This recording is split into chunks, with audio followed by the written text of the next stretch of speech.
Hello, y'all. Sixth Element of Hip Hop. I'm your host, Reno Noir. We do my Mr. Rogers. Mr. Rogers. Ah! Hey, old boy was like, yo, where you get that Wu-Tang jacket? Nah, bro. Nah, hold up. Where that's at? I'm like, bro, I made this. Can't get this.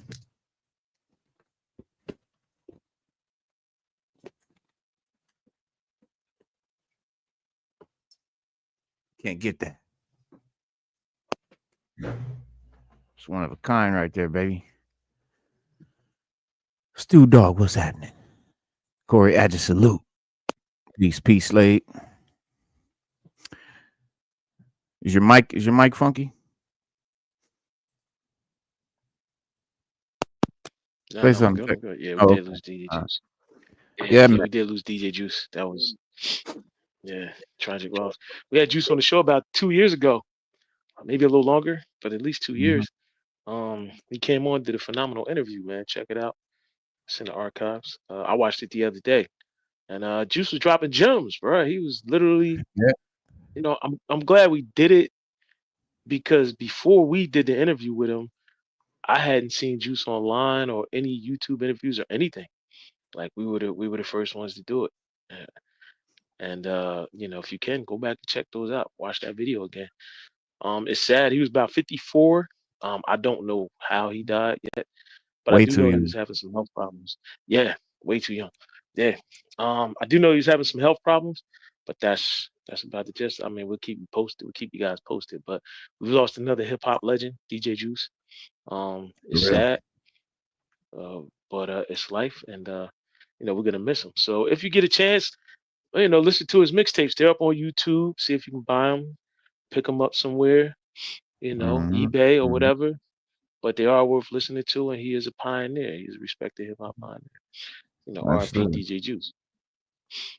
I'm trying to find the video right now. I'm trying to find the interview in our I'll send it. archives. I got it. I'll send it right to you. It's right. What the funky? Where is it about? Like, man, I'm way down in the archives, man. You got it? Where you gonna put it at? I'm about to send it. I'm about to send it to you. I'm sending it to you How you soon. gonna send it? To my phone? Okay. All right. Yeah. Well, yeah, do that. Then I can I bust it up. mean, is it somewhere else I can send it? I mean, you could email it. That would be better, but That'd actually, be better. All right, cool. Hang it on, don't matter. email. It don't matter. By the time I find this We shit, got you. yeah, I'll be We done found it. got you. Email. Yo, is it that far back? It's about 2 years ago, bro. Tell me.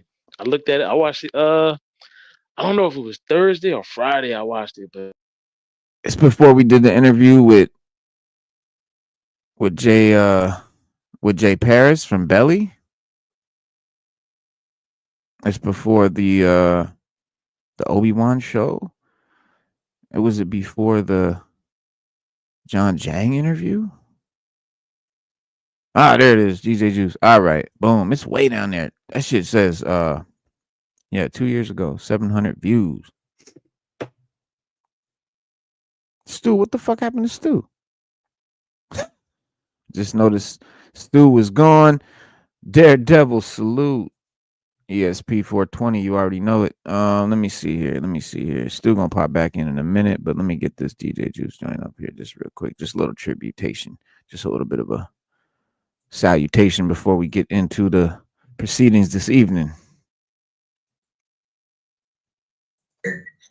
And we came up with an idea where he said, yeah, man, I'm gonna get drops from people on the street and put them on my mixtape.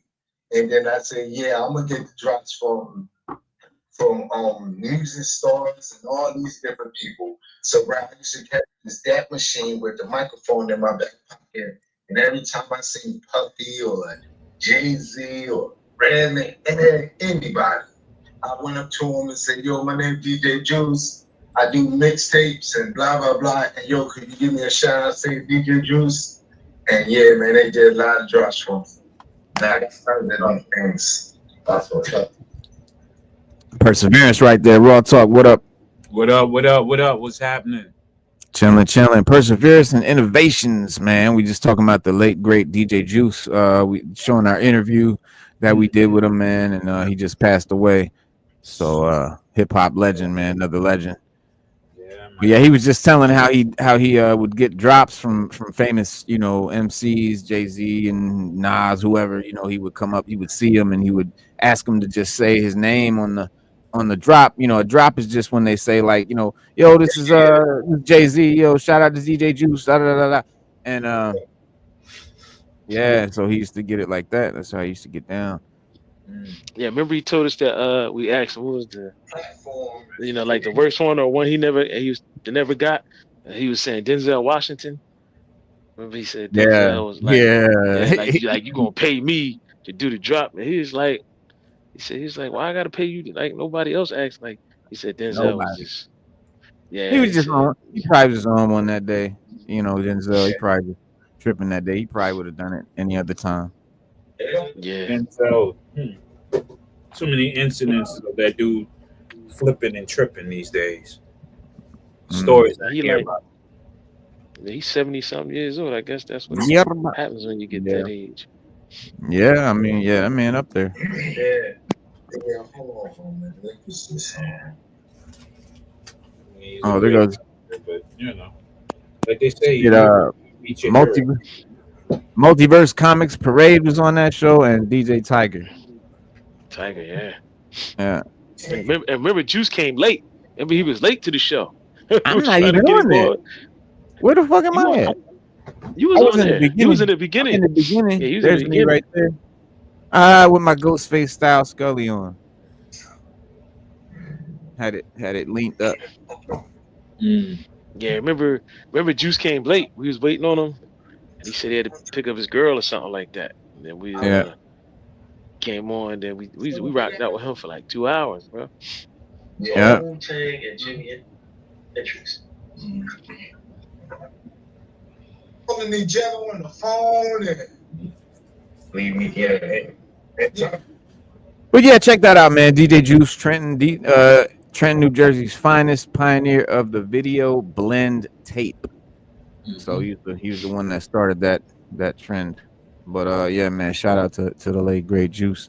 But yeah, man, for the show today, man, we got a good one as always, of course. But as it says on the thumbnail, we got to cover X-Men and MCU, all kind of good X-Men shit, all kind of mutant stuff. And of course, the Knights of the Old Republic series that they're seriously talking about doing.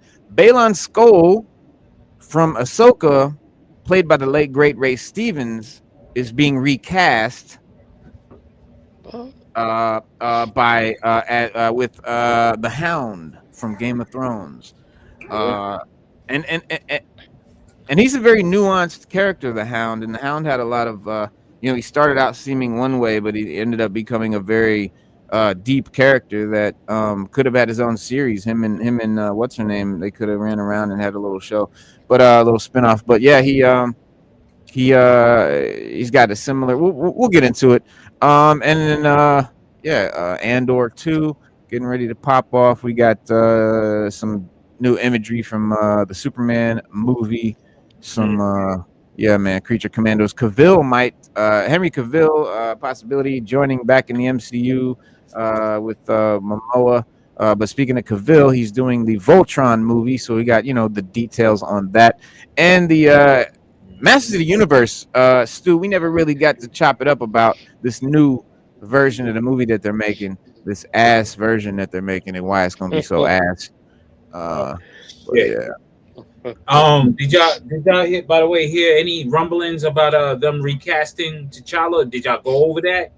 Oh yeah, that's happening. Yeah, we'll touch on that as well, because I think that's they need. Yeah, we that's talked a about it need. That's a last. must.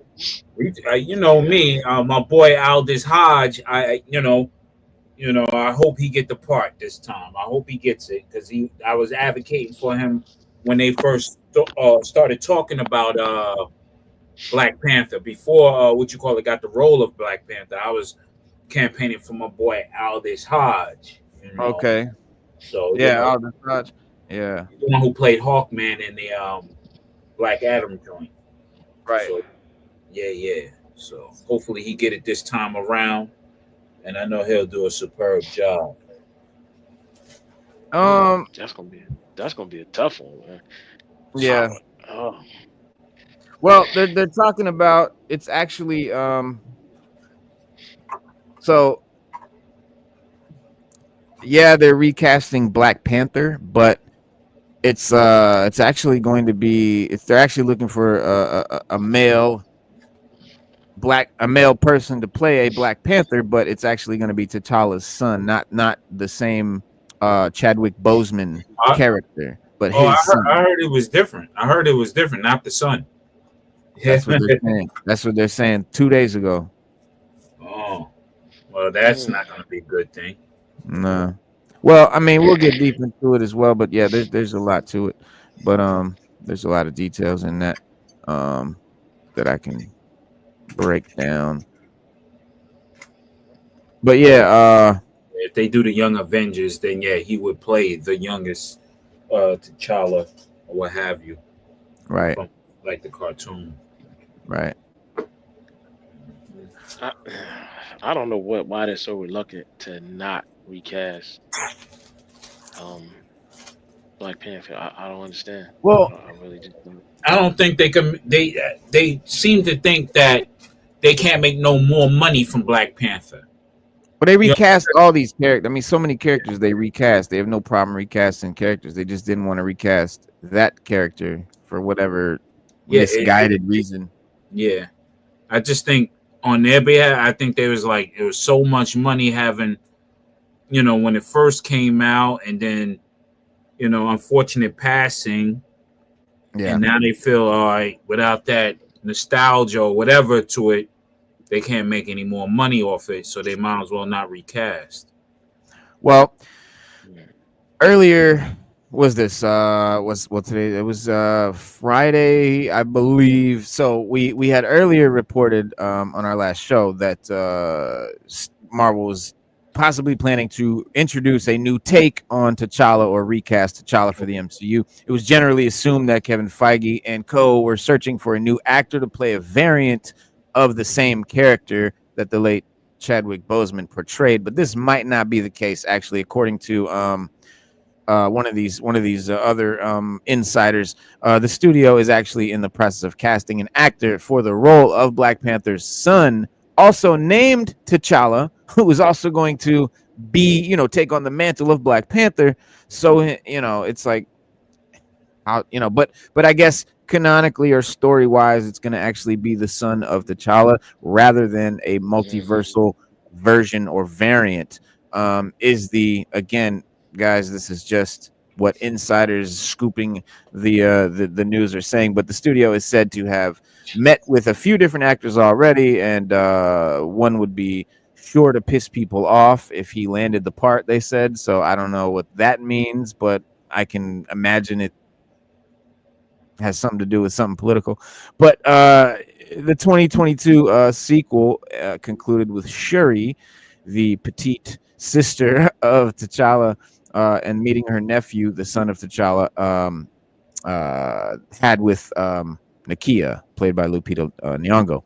And the original plan seemed to be for the son to succeed the father, taking up the mantle of Black Panther and possibly ruling Wakanda as king. And of course, only a few years have passed in the MCU, so if it is his son who is set to be reintroduced, we can only assume that it's going to be an older multiverse variant, unless a significant time jump is somehow going to be planned or involved. which who knows. But it's not clear if T'Challa will debut in one of the upcoming Avengers movies. But providing this rumor is on the level, he is expected to be in the Black Panther 3. But during a 2022 interview with the New York Times, Ryan Coogler, the director of Black Panther, admitted that he'd be glad to stay on for this franchise as long as folks will have me. Which I'm ready for a new filmmaker for the Black Panther series. I think it's time. We had his version. It was what it was. The character's phenomenal. It deserves a fucking whole new reboot, just like everybody else does. But he said, I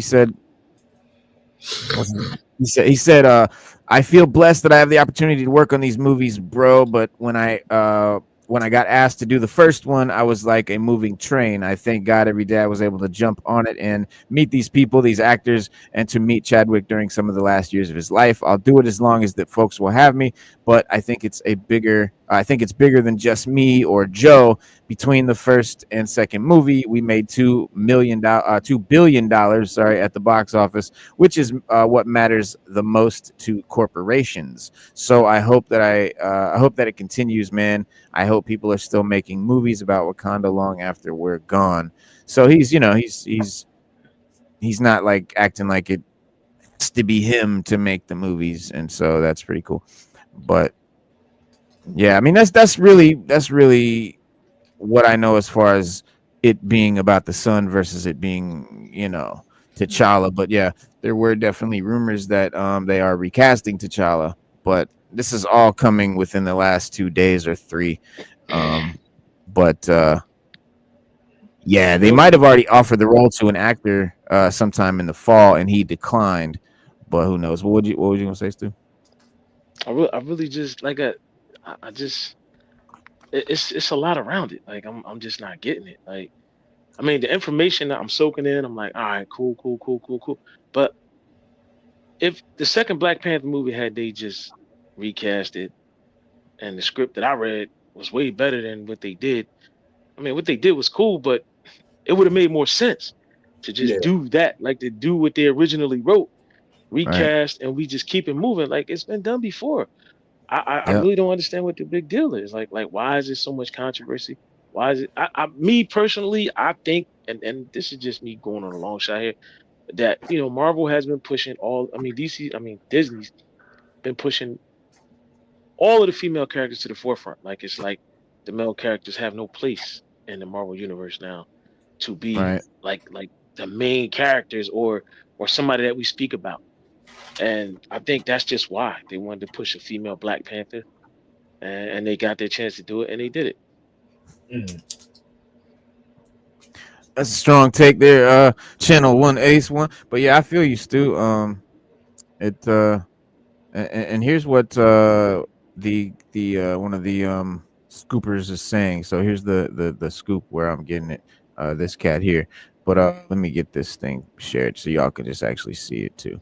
I'm not sure why it's giving me a blank screen though. Come on, y'all. Let's go. Come on, man. Technology. Rock with me. All right, there we go. It says an excerpt from Snyder's piece.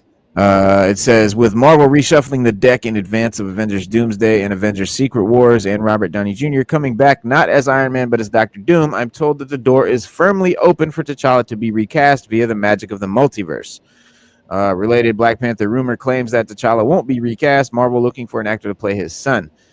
He said, I've heard that an actor was actually offered the role this past fall, a couple months after Downey's big reveal at Comic-Con, but they turned it down, not wanting to jeopardize their career momentum by stepping into Boseman's gigantic shoes, which may be way too big to fill, even for Hollywood's most talented Black actors. This is a terrible comment. I mean, like, that's just, like, why? How is it too, what? Like, what do you mean? You know how many people have fucking recast? Think who's filled Christopher Reeve's shoes. You know what I mean? Like, come on, Michael Keaton. Like, come on. All these actors have been recast, every character, every superhero. It's not a big deal.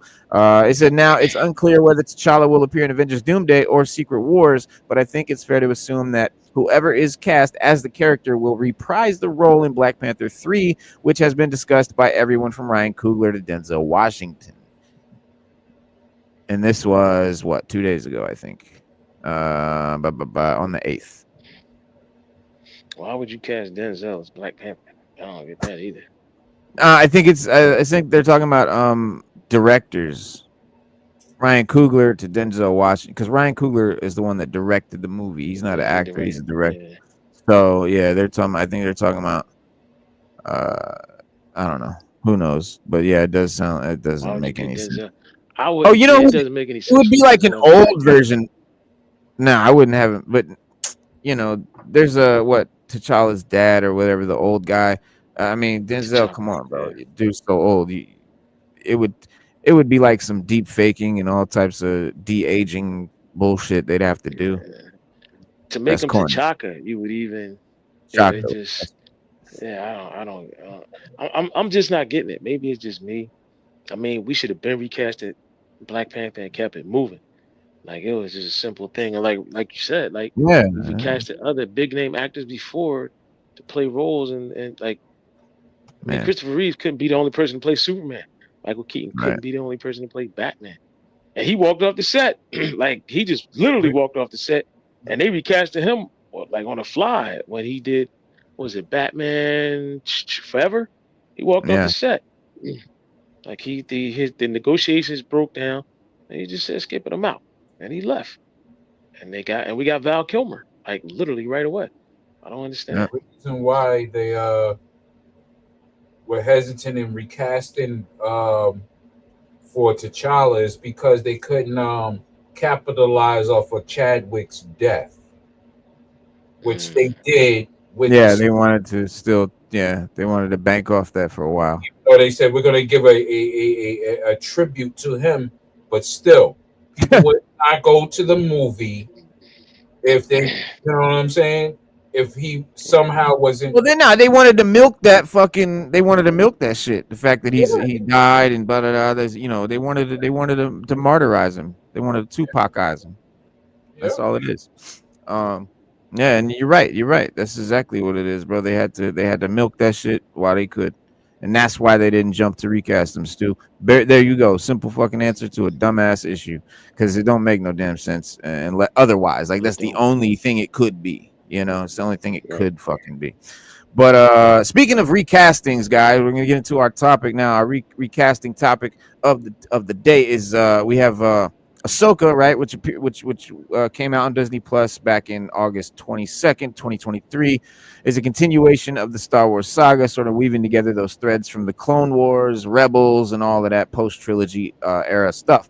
Created by Dave Filoni, who also serves as executive producer alongside Jon Favreau and Kathleen Kennedy. The 8-episode series I thought was pretty fucking good.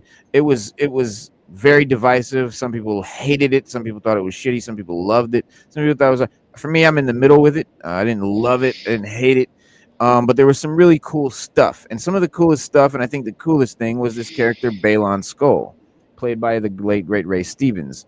It was a very, like, I think the best part about Ahsoka was Baylon Skoll and Shiti, that whole little story. I think that was definitely the coolest, most interesting part of the series. But starring Rosario Dawson, who is I love, and as Ahsoka, I think she's perfect. I love the Ahsoka character, and I love her as Ahsoka. A former Jedi Padawan of Anakin's, who ends up leaving the Jedi Order because they kind of betrayed her, and she was like, you know what, fuck that, y'all ain't shit, and did her own thing. And so her journey is very, very deeply intertwined with her searching for the missing Ezra Bridger from Rebels. Now, he's played in this show by Iman Esfandi, and I don't know what the fuck that character is. It's not Ezra from Rebels.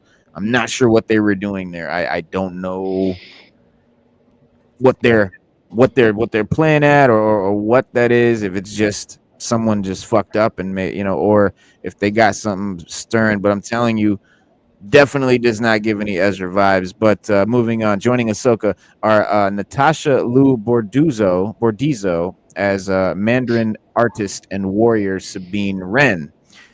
also a character from Rebels. You have a Mary Elizabeth Winstead as the Rebel General Hera Syndulla, also a character from Rebels, and then of course the late Ray Stevenson as the enigmatic mercenary Baylon Skoll, with his apprentice Ivana Sakano as Shin Hati, and Diana Lee Inosanto also reprised her role as Morgan Elsbeth. And if that name is familiar to you, Inosanto, it's because Bruce Lee's famous first student who carried on his Jeet Kune Do school, Dan Inosanto, is her father. And yeah, but yeah, little trivia there.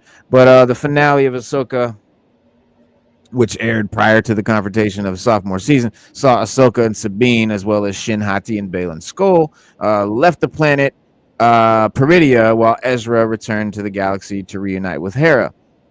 But it wasn't known if a second season would be announced, or if Filoni would sort of tie up the loose ends in other projects, other films or shows, or even, you know, his own movie that was announced to be alongside James Mangold's Dawn of the Jedi, and then Charmin Obaid-Chinoy's Rey crap.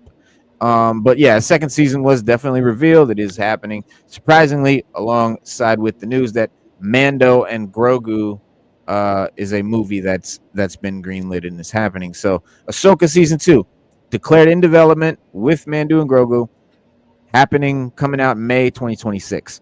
Now, while Ahsoka 2 is likely at least 2 years off, Filoni is writing it alone, and at present, and according to reports, is wrapping it up to a point where, if it gets canceled at that point, like The Acolyte, it won't have any unanswered questions or anything that you need a season 3 to have. So he'll tighten it, he'll tie it off nicely with a bow, and make it all make sense.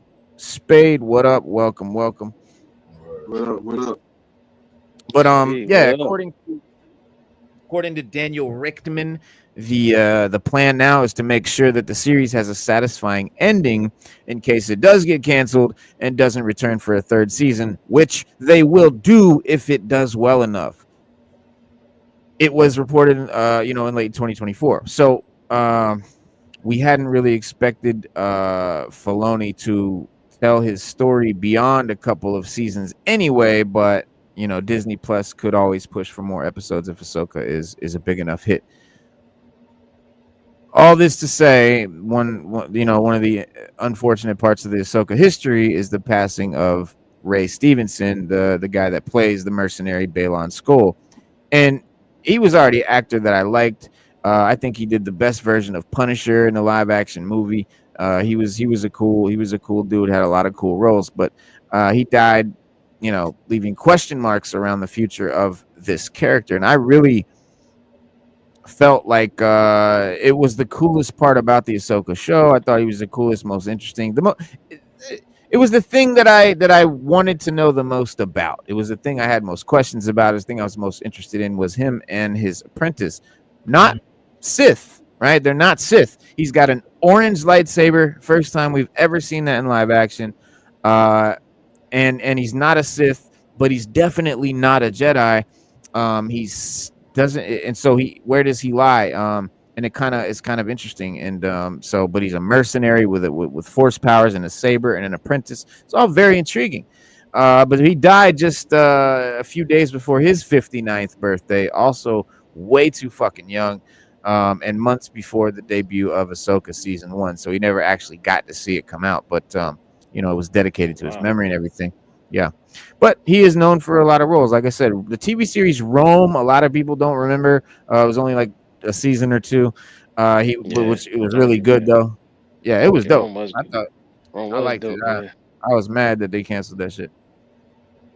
Yeah, I don't even know. I think they did it in favor of Spartacus or whatever that was they had at the time. I have no idea, but Volstagg is a character in the MCU Thor movies that he played. We saw him in the Thor movies, but he died while filming Casino in Isha is the name of it. In Ischia, it's called Casino in Ischia.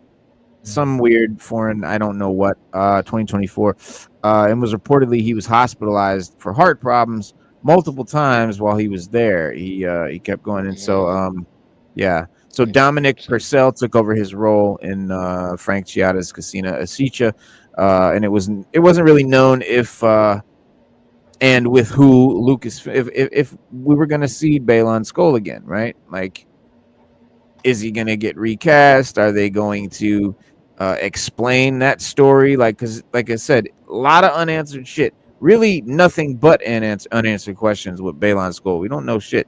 So I was really really worried about that, but we now have an answer. So straight from the Hollywood Reporter, recently confirmed who would be playing the role ahead of season 2's future release. And it says, the report says, Scottish actor Rory McCann, best known for playing the burly brute the Hound in HBO's Game of Thrones, will replace late actor Ray Stevenson for a second season of the Star Wars show Ahsoka. The Hollywood Reporter has confirmed. End quote. Cool.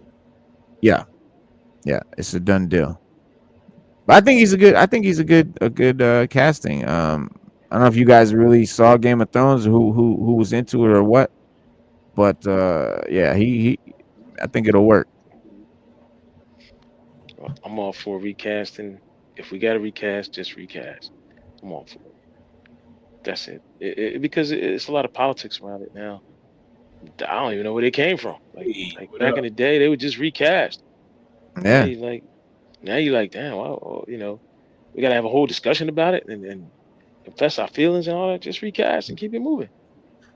Yeah. I like what you said earlier in the broadcast too, about recasting Black Panther, and like you said, now just recast. I mean, unless the part calls for a character to be written out, like as well as I do, we all know you talking about comic books or a comic book movie. Death ain't never permanent in the comic book. Right. Kill characters and bring them back all the time. So like you can do that, and use that same logic in the comic book movie. It's not real. Yeah. Yeah, that's true. I agree. Well, yeah. So yeah, but I mean, the dude, he's a big dude, much like Ray Stevenson. So he definitely has the stature, to play the character. And like I said, he's his Hound character in Game of Thrones definitely gives, can I think it translates well. It works. It's not the same character, obviously, but there's a lot of similarities in his character, the Hound and Baylon Skoll. But yeah, Sandor Clegane, the Hound, aka, and then of course he was in Gladiator 2 as well. But yeah, I think it's a good thing, all in all. What's up, y'all? Y'all wake up, man. What's going on? No, we waiting for the next move. We already know. Waiting for the next move. Yeah, we done with it. Let's move on. We agree about the recasting. We agree with the with what's going on, because you got to move these stories on. You got to move these shows on. You gotta give the people what they pay for. Like, we're paying for Disney Plus. We're paying for subscriptions to cable companies. I mean, come on, recast. If you did a good job casting the first time, I'm quite sure there was somebody that got beat out for the casting by that much by the person that needs to be recast. Go to your next person. Like if they gave me a role, I'm quite sure they was like, yeah, we like Spade, but we want to do just that much more. And then, right. I can't do it. Something happens to me. We'll bring Spade in now. Hell, he was the next. That's the only difference is the Hollywood ego would never. Oh well, you passed on me. I don't even want to do it now. I'm on to bigger and better things. It happened. Right. That ego is definitely understanding. Like, yo, that's just like old boy with Iron Man. I mean, Don Cheadle, he stepped in and just took it over because he has no ego when that's concerned. Yeah. Job, you know what I'm saying? But That was any great. That's another. Yeah, that's a good Yeah, example of yeah. Why did they get rid of Terrence Howard? Like, I don't get that. Terrence wanted more money than Robert Downey. Yeah, he was mad that. Yeah, Are you serious, But bro? it's like he was mad that Robert Downey got so much more than him. Yeah. It's like when I watched the first Iron Man movie, I'm like, I don't see Rhodey, I just see Terrence out. Yeah. Well. You know, Right. It's like Don Cheadle, like they kind of fit. Yeah. You know, they fit him as Rhodey, but Terrence Howard as Rhodey's like, just looking at Terrence Howard. Yeah. Yeah. Yeah. I mean, it was just creative differences, you know, and money bullshit. Because remember, Downey was coming off of his rehab, and Terrence came off of The Best Man and all these other movies, so he felt he needed to get more money. Right, because he was at the time he was like considered a hotter star, really. Yeah. Because now he's doing these weird YouTube videos. He done bugged the fuck out now. Yeah, I think he smoked some bad weed or something. I don't know. Somebody might have slipped him something. I have no idea. But he doing like these weird really videos about math and he loved his math some videos. Some type of machine he created. Yeah. Isn't he a genius? He thinks that's what he claiming. That's what he claiming, bro. He claiming like he got a master's degree in engineering and science and. Well, no, he's one of these that thinks he's smarter than everyone else to the point that he literally thinks he has those degrees. Though that's the only funny thing about it. I believe he does have those degrees. Even if he does, like he's talking to guys that like physicists that's their career. Like he's an actor. He might have little degrees that he did in night school or whatever, but these are guys that's what they live. That's their life. They are scientists. He wanted to debate Degrassi or whatever. Degrassi, yeah, Neil deGrasse. Yeah. He wanted to debate. And dude, I heard his debate. He wrote DeGrasse a whole big long report and everything, and DeGrasse went through and read the whole thing and was very honest and very, you know, he tried to be polite because some of the shit in there was just really fucking out there, and he didn't want to hurt his feelings and shit, but he like went through it and answered every single thing he said on there. And Terrence was mad about his report. He was like, he just didn't like how he came, and he felt that he was. I don't know, man, but it's just mental illness, bro. I mean, I know people that have that exact same mental illness. It's narcissism. It's narcissism in a clinical way. It's clinical narcissism. It's not like you're an asshole, you're conceited. It's clinical fucking narcissism. It's a mental issue, a real mental fucking disability. Yeah, because he was on talking about he invented the dial of destiny and all this other trash. Like, yeah, like you like, yeah, bro. And he hold up, and he had like evidence to prove it. Like he came up with chalkboards, and it's like, well, see, if you take the dial of destiny that I really invented, it wasn't Da Vinci and none of them, it was me, and you take it and you break this number down and you multiply it by 6. Bro, he was coming. I was like, damn. Bro, I knew. I've heard people say they invented the sunset. I heard the sunset wasn't real in the first place, but that's a whole other story. right. That's a whole right. Maybe we went through the flat Earth thing. Yeah, maybe we had the flat Earth thing. Yeah. I mean, and them guys come with some serious. Yeah, they have all this evidence and scientific proof. It's hilarious, man. You can tell that the Earth is round with a few simple like 4th grade fucking lessons. It's really easy. You can just go outside with a couple of fucking sticks. It's not hard, but what are you gonna do? live in the comic book. That's what I'm gonna do. Yeah, that's what I'm gonna do. Yeah. Live in the comic book. It's like that shit is more real than what's going on in this world, man. Yeah, man. Speaking of castings, they I guess they're gonna do no, Okay, so the Obi-Wan Kenobi show that's dead. Thank God they're not gonna rehash that. But they're talking about Ewan McGregor is cast to play Obi-Wan, of course, and come back in the Ahsoka season 2 possibly. So that might be happening. You know, it's Mm.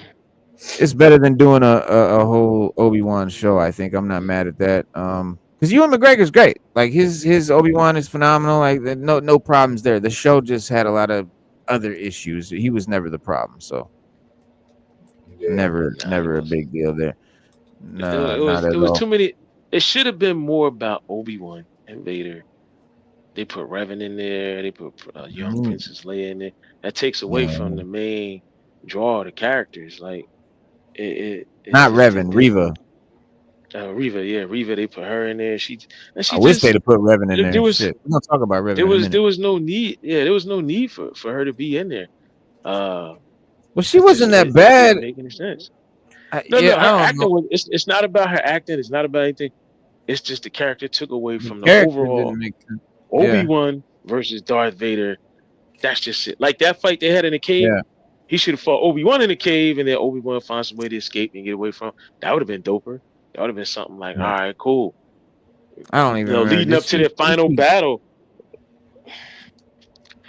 I mean, we know Darth Vader can beat all of the Inquisitors. Like he hated them. He had no love for them. They didn't even like. I could see if you was gonna put her in there, you should have at least put in the fact that and made it known that Vader hated the Inquisitors. That's in He the didn't hate comics. him like Like, that, bro. Not like that. They were nah, his. They were yeah, in the his comics, he soldiers. didn't like them. Bro, he Well, didn't they like were them in the his. It comics. He was would cut his. off their arms and stuff like Yeah, because when you see most of the the Inquisitors, way he handled them. they got like bionic limbs. Yeah, the way he handled he Yeah, had no light for he them was not whatsoever. nice. He didn't even care. Yeah, he didn't care Yeah, about him. He just didn't care about him. And then no, he left her He wounded. wanted them to Vader would have feel. killed her. Right. Vader would yeah, have killed her and kept it moving. Like he had yeah. no love for them. Period. It wasn't like they were like they weren't like apprentices that he nurtured and shit. Not at all.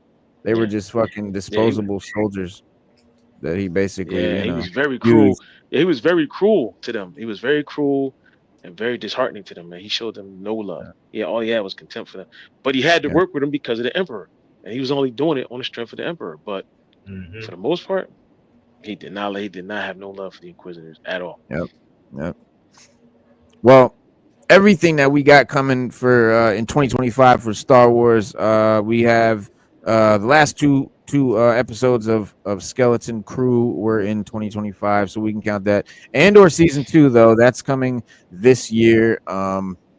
You know, I think the best series so far out of Disney Plus. Showrunner Tony Gilroy and executive producer and star Diego Luna coming back for a second and final batch of 12 episodes. No more seasons after this, but Andor season 2 will come out April 22nd, just 2 days after Star Wars Celebration wraps. It's not really known yet if it's going to be like a multiple episode premiere or just a single shot, but hopefully we'll get a couple. But the story will bridge the gap between the end of Andor season 1, which covered the first 5 years prior to the Rogue One film. Okay, so this all leads up to Rogue One. Remember, Andor is part of Rogue One, that movie, which is probably my third favorite Star Wars movie of all time. Each of the 4 3-episode arcs will cover a set of events localized in time inside those remaining 4 years. So a year-long time jump at the end of each block. And so everyone involved with season 1 in front of the camera is returning. You had Diego Luna, Stellan Skarsgård, Adria Arjona, Denise Groh, and Kyle Soller. Season 2 also will have the return of Ben Mendelsohn as Orson Krennic and Alan Tudyk as K2SO. If our boy's coming back, Golem, I don't know. That's really not been said. Remember, he got left on the thing when everybody jumped off. He couldn't swim, Yeah. so Oh he got yeah, stuck. yeah. So he's dead. We. But I always thought like, okay, well that means we're gonna see him again. Like they're gonna tell that story. But it may just be the end of him because he's not in any of the like cast lists or any of that. But Yeah, the team of writers is also returning. Tony Gilroy wrote episodes 1 through 3. Bo Willimone wrote episodes 4 through 6. Dan Gilroy wrote 7 through 9, and Tom Bissell wrote episodes 10 through 12. Ariel Kleinman is doing 6 episodes. Janice Metz do 3 episodes, and Alonzo, I can't read his last name, does 3 episodes. Are going to take over directing duties this time around, so it'll be all new people directing, but writers are staying the same, and that's pretty cool because it was fucking phenomenal. Also coming in 2025, Young Jedi Adventures season 2 part 2. That's that Young Jedi's cartoon about the little preschool. It's actually a show aimed at preschoolers, so it's literally for very small children. Guarantee you've never seen it, but it takes place in the High Republic era, so I don't fuck with it. Visions Volume 3.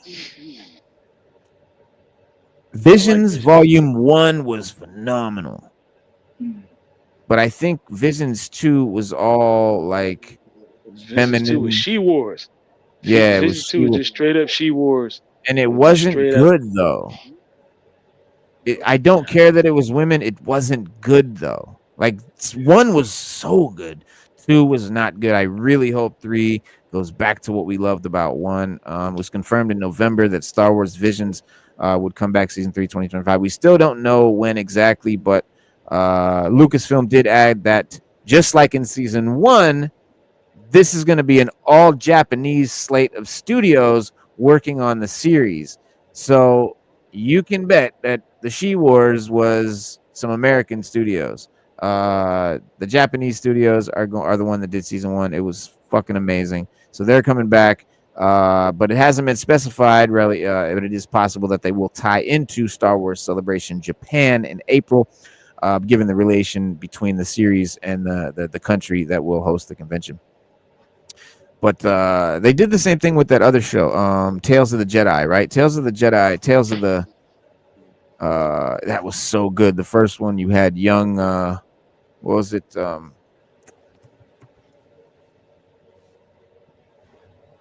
Well, young Qui-Gon, right? Young Qui-Gon and young Qui-Gon, yeah.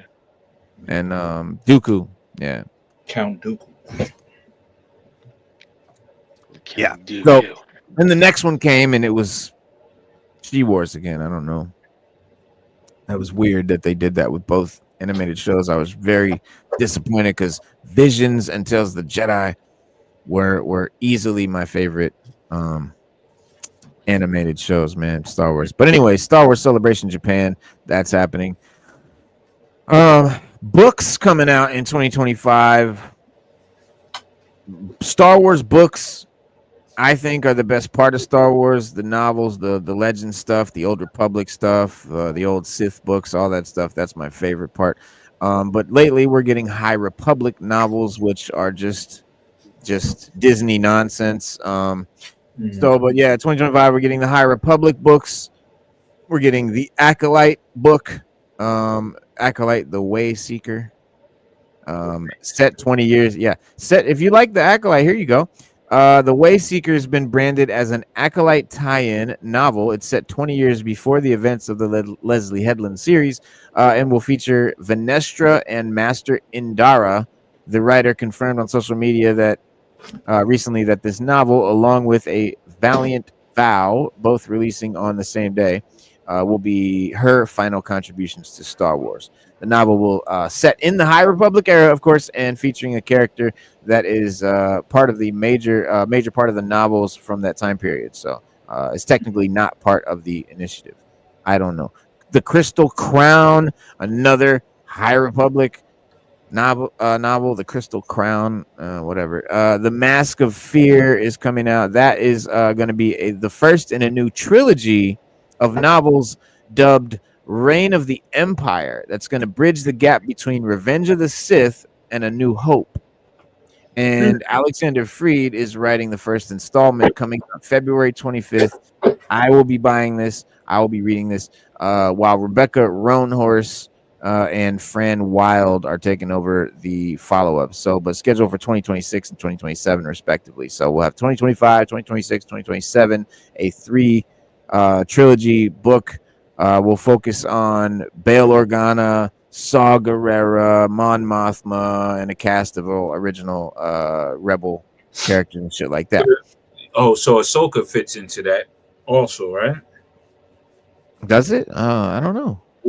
Because that's what you call its apprentice. I'm quite sure when he turned into Vader, Yeah, it's still out there. yeah. This is definitely the exploits or the time where Vader is from him becoming Vader to when Luke Skywalker meets him. Yeah. Like that his whole life, all the shit we see in the comics, all the video, all the dope shit, like that whole era. That's the era. And yeah, I guess Ahsoka, she's grown, she's around that era. So yeah, it's definitely. I mean, a lot of shit goes on in this era. There's a lot of stuff going on between Revenge of the Sith and A New Hope. So yeah, it's a lot of stuff. I mean, the Kenobi show, even a lot of shit. So yeah, it's a big era that they do a lot of projects in. So Even Mandalorian and fucking Boba Fett. Wow. Right. Yeah, no, all of them. Yeah, pretty much. Other than the Acolyte and other shit. But the Bad Batch has a book coming out called Sanctuary. Not a lot of details known about that, but according to an updated listing from Penguin Random House UK, Lamar Giles is writing a new Bad Batch novel titled Sanctuary that comes out August 5th. But again, not knowing much else about it. Comics coming out. You've got High Republic comics coming out this year. Of course, comic series concluding in 2025. The Battle of Jakku, all kinds of Disney, Star Wars stuff. New comics coming out. Marvel is going to come out with a one-shot comic celebrating 10 years of Star Wars stories starting in February. Charles Soule's Legacy of Vader comic series will bridge the gap between The Last Jedi and The Rise of Skywalker for Kylo Ren. Yeah, the big Kylo Ren series there. But by Charles Soule, and it's bittersweet because that Charles Soule did one of the best like Vader comic runs. I mean, he's really a great author, does a lot of Star Wars shit. So, but that's what he's got to cover, man, and set. But set before the Phantom Menace, the new Jedi Knights comic series will have each of its issues focused on a different Jedi. So there'll be a Yoda, a Count Dooku, a Mace Windu, and an Obi-Wan Kenobi comic, and of course others. But there's also a new Bad Batch comic run on the way called Ghost Agents, set during the Clone Wars. And then there's also a new hyperspace story issue focused on Qui-Gon Jinn, Mace Windu, and General Grievous on the way. So some cool comics, man, coming. What's Kevin Day? Shout out to EGC. Salute, Kevin. Disney Star Wars was pretty good. This is our resident troll, everybody. Come on, he's a Kathleen Kennedy fan. You got to give it to him. I respect the. Oh man, listen, I agree. Hey. What was that last thing you put up? I agree with that. She ain't going nowhere. He right. Yeah, she ain't going anywhere as president of Luke. Yeah, she right. That's the only thing that's paying her. Shit, that's the only thing that's paying her, man. Yeah. He on. No, actually, though, she did say that she is leaving Lucasfilm after she does her Rey. Once she gets a nice big hit with like something that she did, that's pretty much gonna be it. And honestly, guys, don't be surprised if we start hearing more about Disney actually selling Star Wars. Their projects, their products. Remember, Star Wars is all about merchandise. It's all about merchandising. Yep. They can talk about what their movies and their shows did all they want to. If people aren't buying the merch, they're not. It's not a billion-dollar, multi-billion-dollar IP anymore, and that's why they bought it. No one buys Acolyte figures. Nobody buys Rey figures. Nobody buys toys from the New Republic. No one buys this shit. Nobody buys the merch from that era and from these projects, and that's what Disney's struggling with right now. It's not so much the movies and shows, it's the merchandise that's killing them.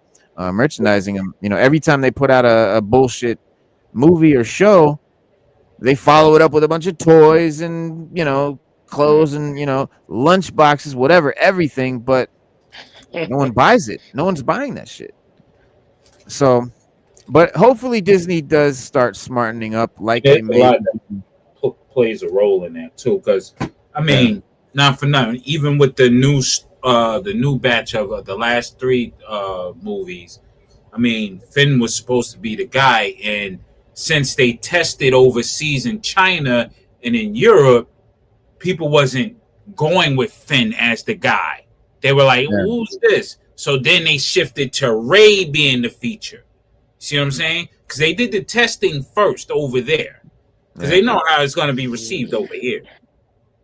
You know what I'm saying? So they had to go with Ray. They had to push the Ray because Finn, for I all don't it, buy that. because Finn was dope. Come on, he was Yeah, they should have went with Finn, but they didn't. They shit all no, over they Finn. tested it over there, and they was like, the Bro, response that's in not China. why they. Bro, they went No, I'm with saying Ray the response because in China was crazy. They didn't. Yeah, You know what I mean? He was supposed but to have more of a role. he was, He was a but wingman. well, turned into what he thinks, what the guy that played Finn believes is that Disney used him to sell sell it to everybody that he was going to be the star of it, the Jedi and everything, because obviously that's going to play really well in America and everybody wants that, and it was going to be dope and everybody was all excited for that shit. And then Kathleen Kennedy and her feminist movement, I mean, there's no point arguing or even debating anymore that she has a feminist agenda. She's even fucking admitted it. She's fully admitted it. There's no more secret. This is not a secret. She has a feminine agenda. She wants the Force to be female. She wants the main character. She wanted to replace Luke with a female character, and that's why Rey took precedence over Finn. And that's just their mode. That's just their MO. But That's all they that is. also tested poor in China, which one of their biggest markets for movies. And Yeah, stuff. but So, imagine them making Star Wars movies just based on the Chinese audience. They're not going to do that. I mean, they want billions of dollars. I mean, you're not going to get most of that here. You'll get the bulk overseas and also in merchandising and stuff as well. So They can't win with China with people of color. Chinese people are extremely racist against black people. Just this is how it is. They don't. They didn't even want Finn on the fucking poster. Like that's what I mean. and Disney even shrunk him down and took him off some of the posters for China. So they can't. But look at all their content is all about people of color and all that stuff. So they really. They're not going to cater too much to China because that goes against their whole we're not going to hire white males to be leads, philosophy. But I feel what you're saying. I mean, you're not wrong. I mean, they do have to appease everybody, and that is what they're trying to do. They're trying to make everybody happy, and you can't do that.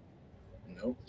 You can't make everybody happy. It'll never work. Yeah, it'll never. They work. never. You just gotta Hollywood just gotta put it out there. You gotta make it, put it out there, and keep it moving. Yeah, movie. That's how it used to be. Movies never cared about appeasing everybody, bro. A movie was a movie. They knew it was gonna offend most people. Mm-hmm. Yep. Like this is only gonna be, but yeah, it's this big corporate, this whole corporate mentality of it's all about the money. We just have to, make the biggest, cast the widest net, and appease the most people. Yeah. Instead of worrying about making good stories. And then you gotta blame the millennials and the Gen Zs and the Ys because their take on things is internet influenced. So it's just that's just what it is. Yeah, well they do listen to the internet. They listen to, and the internet is undefeated right now. So it's like whatever's trending or whatever they see, they're very influenced by it, man. It's sad, exactly. but and then these movie companies say, well, this is what the young kids want. But what they don't understand is that they ain't got no money. They ain't spending the money on it. They don't care. They ain't going to the movies. They're going to try to stream it for free. And that's why you can't really worry about their target audience because they're not paying to see it. Right. Sada's young and she comes on and she'll tell you, I ain't going to see that. I'm going to wait for it to come on Max. Like she'll tell you that. And they want to make the money at the box office. it's a vocal minority that it's, you know, they're very loud on Twitter, and so Disney believes that social media is the world's opinion. However people act on social media, that's what the world is like, because that's social media is an exact fucking replica of the world, right? Like, come on, bro, that's the dumbest. You know, social media is so far from reality, it might as well just be fiction. Like, But you gotta understand, they're working off a mentality of the old marketeer type, um, how they structure, how they sell to people. If this mhm, is going to work, we're going to keep on hammering in it until it don't work. yep, That's just that old marketing ploy, that old yep, marketing technique, and they need to get over that because the way you market to people changes drastically day by day. You know, in this right, volatile, you know, era. So you can't really stick to one and apply it to everybody and then keep at it and keep at. No, it don't work that way. You know, so they're messed up. It's just like I said before. We're dying off. They need to try to make new fans and new consumers, and it's not happening because these young people are learning from the faults of our generation. They're like, all right, we're not going to be attached to sneakers. We're not going to be attached to rap. We're not going to be attached to all this stuff. We're just going to take it as it comes. And when we don't need it, we get rid of it. That's what it is. mm, mm, That's their mentality. And they word, can't make money with people with mentalities like that. They can't make right, sustaining amount of money. They can't. So, right, yeah. Well, hopefully, man. Hopefully, you know, Disney is. I mean, we see a little bit of changing direction at Marvel with the MCU. Some things like they're starting to realize that, you know, their their core audience is who they need to really, you know, cater to. It only makes sense. I mean, and that's what, you know, I think DC is about to do as well. You know, the DCU is definitely catering to the fans of the comics and to those characters and stuff like that, rather than trying to just you know, please anybody who's not ever a fan to begin with, you know. And but so if they are making changes in that direction with Marvel, hopefully they do with Star Wars eventually too. Unfortunately, you know, Kathleen Kennedy runs, you know, Star Wars and not Marvel. Kevin Feige is no Kathleen Kennedy, but we are hearing whispers, mind you, of a potential Star Wars Knights of the Old Republic adaptation at Lucasfilm. Mm. Since before The Force Awakens was released, you know, we've been talking about everybody. It's one of those things, you know, Knights of the Old Republic, it's a huge sect of Star Wars. So, you know, that in any writer's room, you know, they've got a whiteboard with post-it notes and ideas. Knights of the Old Republic is always fucking up there. You know it is, but they never they haven't cracked that yet. You know, they haven't fucked with it yet. But it's coming. You know it's coming. So we've been talking about it forever. We never really had anything solid to go on until, you know, plans for a project based on on the massively popular video game appeared to be confirmed by Kathleen Kennedy herself several years ago. But she didn't specify whether it would be a movie or a TV series for the Disney Plus streaming service, or but she mentioned that something to look at based on the classic property was in the works during a 2019 interview. Now, we haven't had any updates since, but it seems that the studio may be finally preparing to move forward with a KOTR-based series, a Knights of the Old Republic-based series. This is the era that it takes place, you know, like 7,000 years before Luke Skywalker and all of that. It's a very different era. There's Jedi, there's Sith, there's all of that stuff, but everything looks very different. It is very different. It doesn't feel like current Star Wars exactly.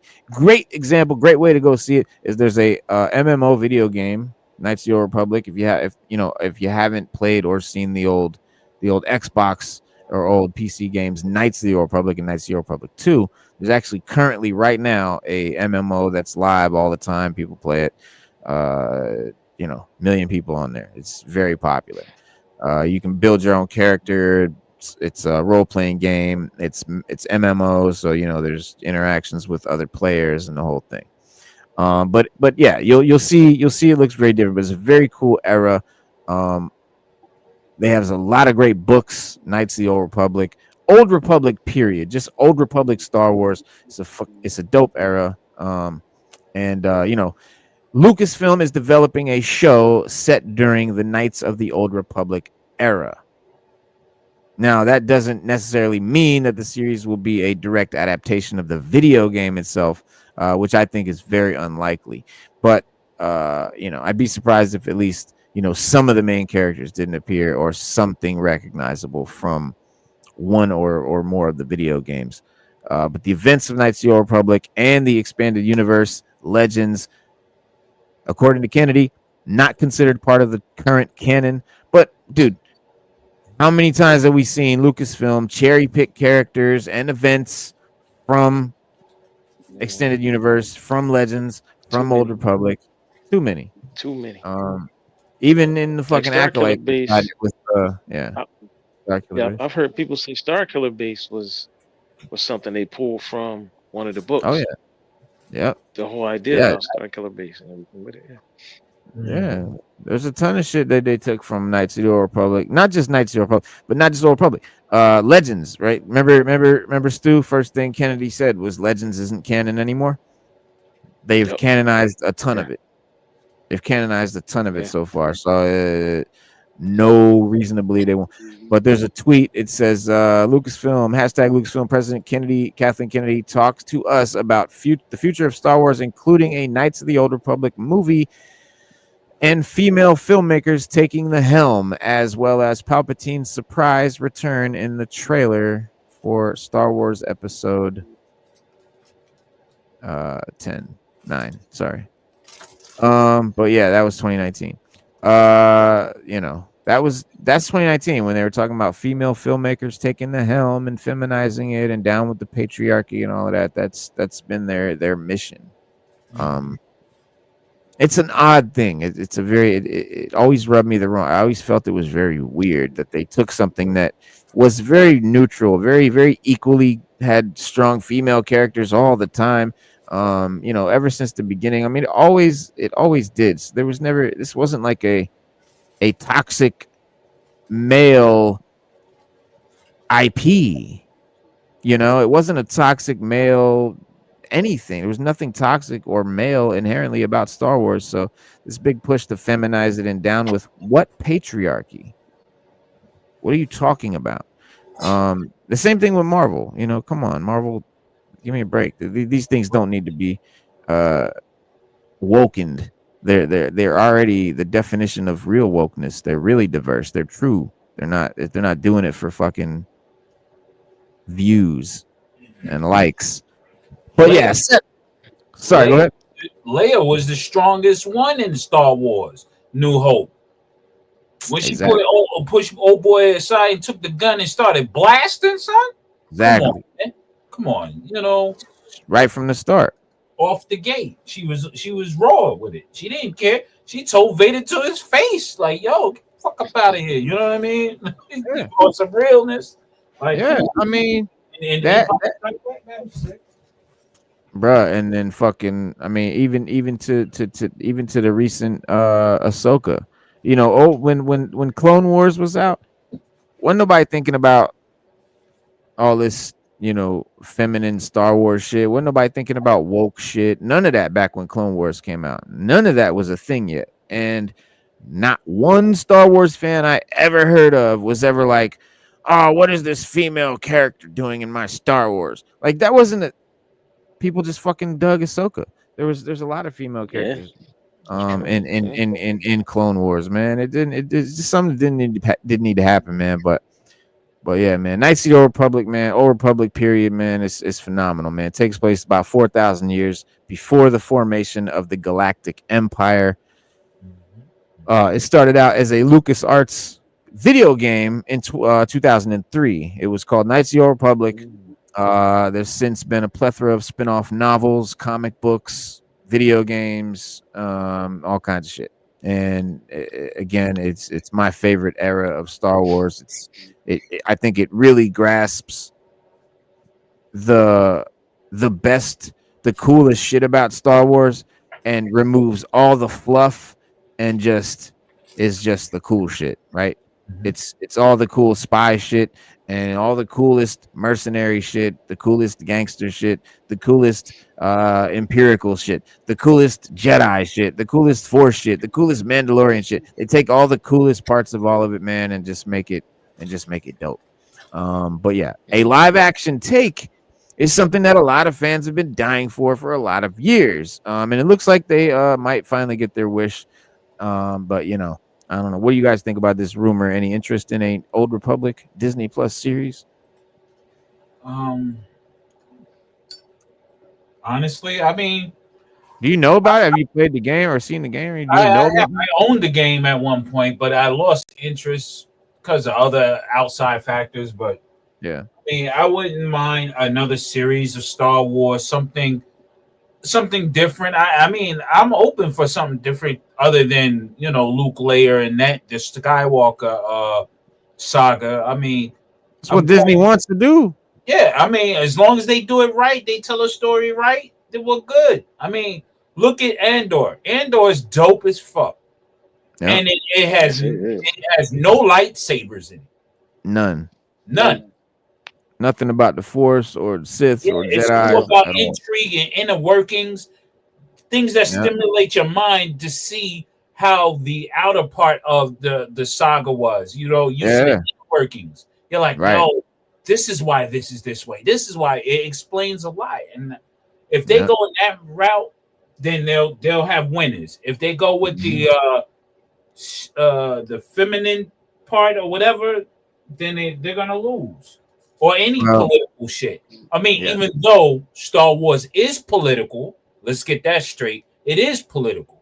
Its own internal Yeah, politics. it reflects historical Yes. political things that went on. You know what I mean? Right. Not Right. current. Not current Not American politics. No. Yeah. Yeah. So, I mean, I'm all for it. I mean, as long as the story's told correctly, as far as in its own context, where it doesn't, come with it having Vespers and all these other trinkets that you didn't need in Star Wars. You can just create a vehicle of your own brain. You didn't have to take existing vehicles and transform them into Star Wars shit like they did in Boba Fett. Like you Right. didn't have to do that. You know what I mean? Um, I mean they can have winners. They can do winners if they wanted to it. They have They to want can. to. They have to want to. They Yeah. have to want to. That's it. And that's the question. They had to want to. Then do they want to? Really? I'm down for it. Yeah. Listen, I'm down to They try keep any saying of it. they want. They keep saying they want to But if move it's away a from the flop, it's a Luke. flop. They want to move away from the Luke storyline and the whole Skywalker storyline and do new shit, new But see that, characters. but Reno, This is the perfect but that's what I always, situation. but that's what I always say. That's what I always say, Reno. If you want to do that from the grip, we should have never got those last three movies. You should have that from the grip. You should have just moved away from it from day one, and we should have had nothing to do with it. Yeah. I mean, you could just move on, like it was. Yeah. The story was done.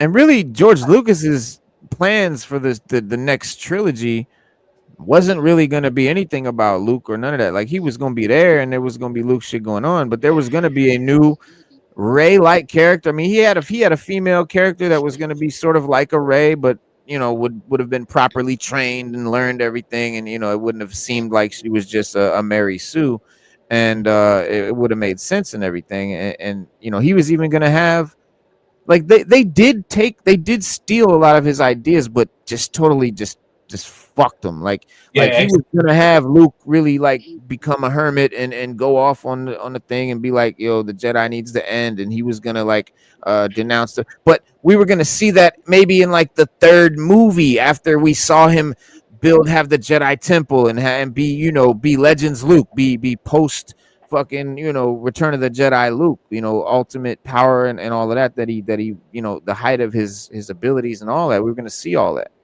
and then but Disney right out the gate. He's a hermit. We don't see none of that. We don't remember none of that. Luke's just like, he's just an asshole now, and it's all about Rey. Yeah, Like, and don't forget the blue milk. Yeah. walrus titties and sucking walrus titties, man. But also think about the business aspect of it.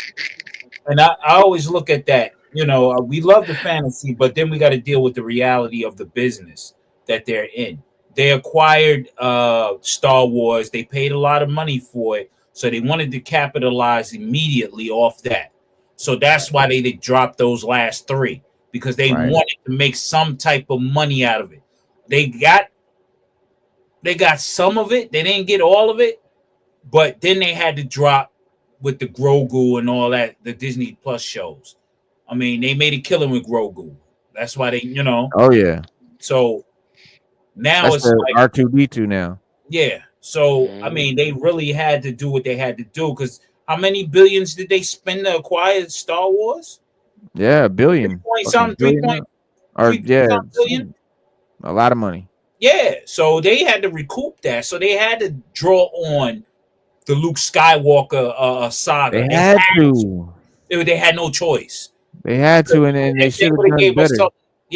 If they would have gave us, that's why they're losing money on merch. Yeah, because if they gave us something different and new out the gate, it would have been shut down. Then it would have been like bad investment. Yeah, that's true. You know what I'm saying? So they had to do what they had to do. I understand the business part, but now that they did what they did, now it's time to get it right. That's all. Yeah, get it right. Get it right. Get it tight. Get it right. Get it tight. Well, I think. Yeah, I think. But I think Old Republic is a dope ass direction for them to go. It's a dope way for them to do something interesting and new. That's not the Luke Skywalker thing, but already has a good built-in fan base like the Luke Skywalker stuff, and so it's a wise choice, man, and it works. They should definitely do it, but I want to hop on this X-Men shit, man. But before, I know Stu got to bounce, man. Before we hop on this X-Men shit, though, check it out, Stu. What I found today. Silver Samurai. Yes, sir. Where did you? You getting? I know you definitely chromed him out. Oh, you already know you're getting chromed out. Definitely chromed him out. Yes, sir. Yeah. I found him out of the box with no swords. I gave him Storm Shadow swords. They match and work perfectly. I got an extra Storm Shadow, so that's perfect. But yeah, he's getting chromed out. Oh shit.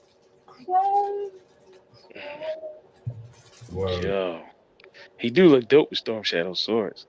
I can't even lie. Yeah, they definitely. Yes, the liquid chromium. Yep. I just Chrome. I did the Silver Surfer already in Chrome. And what I just did this. I just got your boy Ghost Dog right there. Oh, I had to get him. Okay. Yeah. Okay. It's my dog, Forrest Whitaker. Yeah. Yeah, I chromed out his accents and all the little parts and shit. Oh, yeah, so Baylon, what's his name? Baylon something is his name. No, it's you thinking about Baylon Skoll? This is not Baylon Skoll. His name is You fucked me up. You fucked me up. Because he's one of the people that started the whole rebellion. But he became, he became real radical. He's in Rogue One. Yeah, he's in Rogue One and all of that. Yeah. Yeah, I'm not gonna think of his name now because all I keep thinking is Baylon. But yeah, he's dope. He's dope. But yeah, he's a dope character. Yeah, he's a dope character. I thought he was cool, man. And he's got there's an animated version of him where he's younger. In something we just saw. What was it? Something we just saw. He was dope. He was running around in there doing shit as a younger cat. But yeah, man. As far as that's the mutant saga we got coming on to the MCU. lot of reveals, a lot of plans for the X-Men, for Fantastic Four, Avengers, all of that, mutants coming around. We got Kevin Feige right now dividing his attention between the theatrical and streaming releases during the first two phases of the multiverse saga. And you know, it's pretty fair to say like this era of storytelling has been very hit or miss than most would have liked, building up to these Avengers movies. So not quite the same build up that you know, Infinity War and Endgame had, you know. So that's gonna hurt them. But there has still been far more good than bad in a lot of the more recent stuff. But there's been a lot of titles I think underperforming both critically and commercially. But an apparent lack of direction has frustrated fans. I think the Kang the Conqueror being ditched for Robert Downey Jr.'s Doctor Doom is one of the biggest changes that we've seen over the past year or two. And that really does change everything. But it is widely believed that the Mutant Saga is next for Marvel Studios. I think that is definitely a no-brainer. You know, I mean, Feige's like all gung-ho with it, so it could be what sets this franchise back on the right track alongside the upcoming Avengers movies, which will precede it. You know, if they continue, you know, you got Doomsday, Secret War. If they continue with the same, you know, bullshit nonsense that they've been giving us, they're just going to continue losing money on merch. Nobody buys Eternals figures. Nobody buys the Marvels figures and merch. Nobody buys fucking Thor: Love and Thunder merch. And those are big, you know, movies that they expected to make, you know, $1 billion on fucking toys alone, and they sat on the shelves. You know, and so but the Mutant Saga, what it's currently looking like, apparently we're getting one Earth moving forward with both the Fantastic Four and mutants finally part of it. And this sort of suggests that the Fantastic Four will make Earth 616 their permanent home after the Secret Wars movie, and then the first Steps movie sort of takes place in alternate reality. And I think my own personal prediction is that Galactus is going to destroy their shit, and they're going to have to escape into our universe, into the 616 MCU universe from their universe, and that's how they're going to get into. Because remember, you know, the whole thing is where have all these characters been during the MCU? Where have the X-Men been? Where are the Fantastic Four been? Right? And that's how they're explaining where the Fantastic Four has been. They've been in their own universe where they were well-known superheroes. Everyone knew, just like the Avengers are in the MCU universe. And so they have to figure out how to merge those two universes. And what they're doing is the Fantastic Four, sort of, since they are a more classic, you know, type superhero character, they are the first characters of Marvel. And so they live in their own sort of like 1960s era world that's going to be sort of / 1960s version of the future. So Galactus cometh, he's going to eat that shit, and they're going to take off last minute and escape and end up over in the MCU. That's my personal prediction. But with the mutants similarly calling it home after previously being confined to Earth 10005, that is the Earth where the X-Men had been. The Midnight Suns. No, go ahead.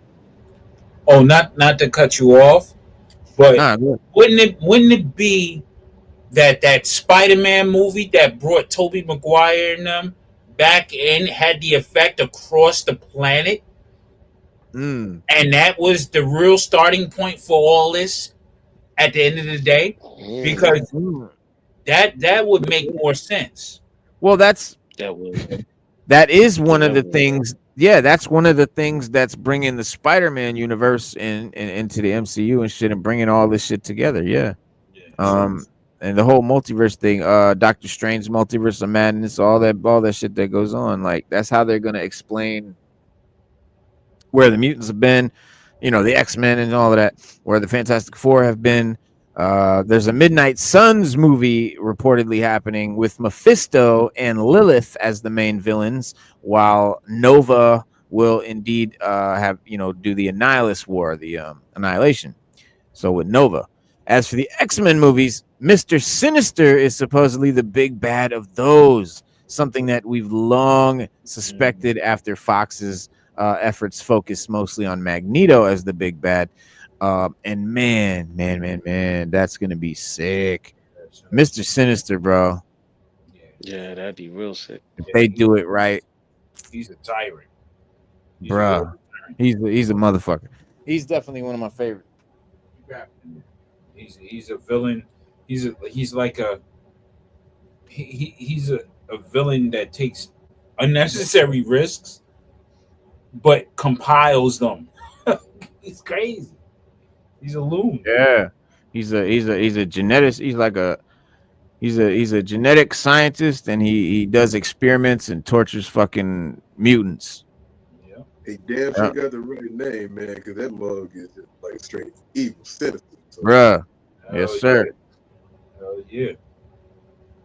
Yes. I like the ideas of Why is this like Raw Talk was saying about having like with Spider-Man No Way Home, that kind of opening up the door. The only thing I'm thinking that can get convoluted is like look at the previous Netflix shows that we had that they say were attached, like Luke Cage and The Punisher, Daredevil, Defenders, and all that. Now, like you don't hear nothing about it. It's like, well, now they're coming in.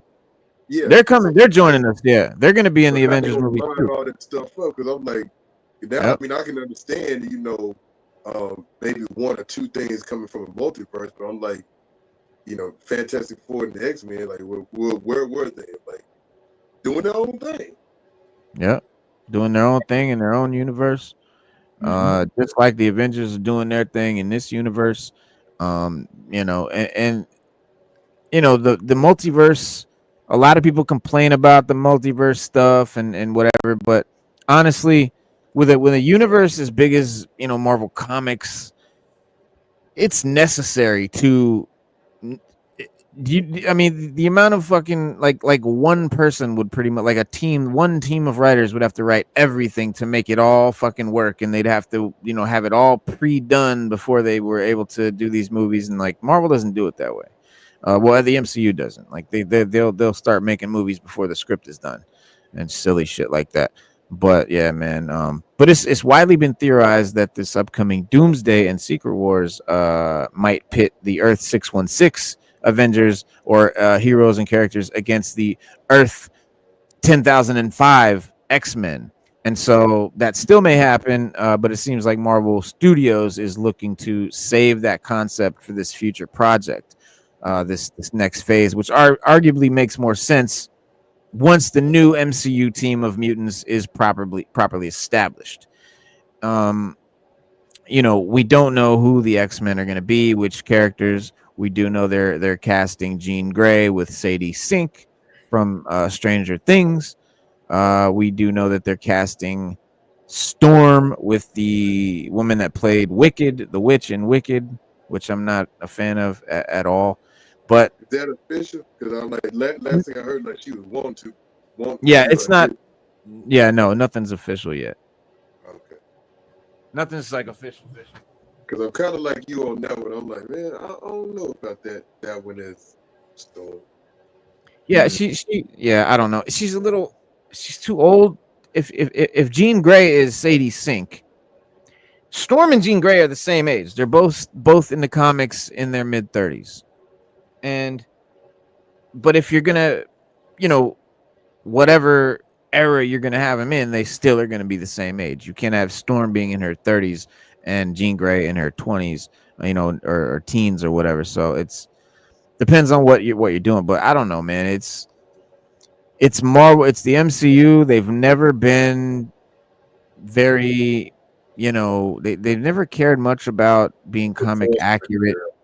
Yeah, accuracy to comics or direct adaptations. They certainly don't adapt any particular storylines, which is annoying because they'll, comic heads, we tend to like, oh, they're gonna make this storyline, or they're doing this character, but it's never that when you see the movie. It's never anything like that comic or whatever. And there's always stuff from a bunch of other storylines crammed in. And so, you know, the way the MCU does it, they simply just make up their own movie, and they can use anything that has ever happened with that character in the entire history of Marvel in that movie. Which, if you know how comics work, that doesn't make a lot of sense, because one character goes through different writers, different universes, different eras, different, you know, versions and iterations. Yeah, they change up way too much, and too much different stuff happens over the course of the entire Marvel history. And it just makes more sense. You'd get more out of it if you adapted particular storylines. Like if they took and just adapted one storyline of, you know, X-Men, they could adapt, you know, 100 storylines. They'd have endless fodder for making stuff. But if they try to use everything the X-Men have ever done in Marvel and cram it into, you know, 3 movies, that's it. It's not gonna work.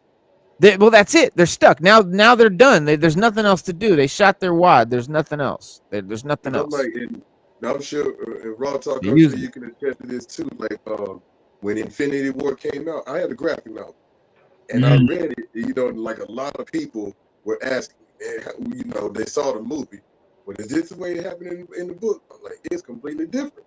Yeah. Like, anybody read Infinity War, the whole saga or the graphic novel, whatever, it's completely different from what you see in the movie version. Yeah. And you know, and as always, we'd advise taking all this with a grain of salt. But for now, there is a lot to be excited about, man. I think Marvel Studios hopefully will stick to less is more in the mutant saga, doing all the characters, you know, mentioned above, you know, or that we've talked about, some justice, and you know, I want to see the iconic characters. I don't want them. I don't want to see an X-Men team of, like, you know, Kamala Khan and X-23 and like a bunch of fucking side mutants that, you know, I want to see the main X-Men. You know what I mean? Like we deserve to have the main X-Men in the MCU.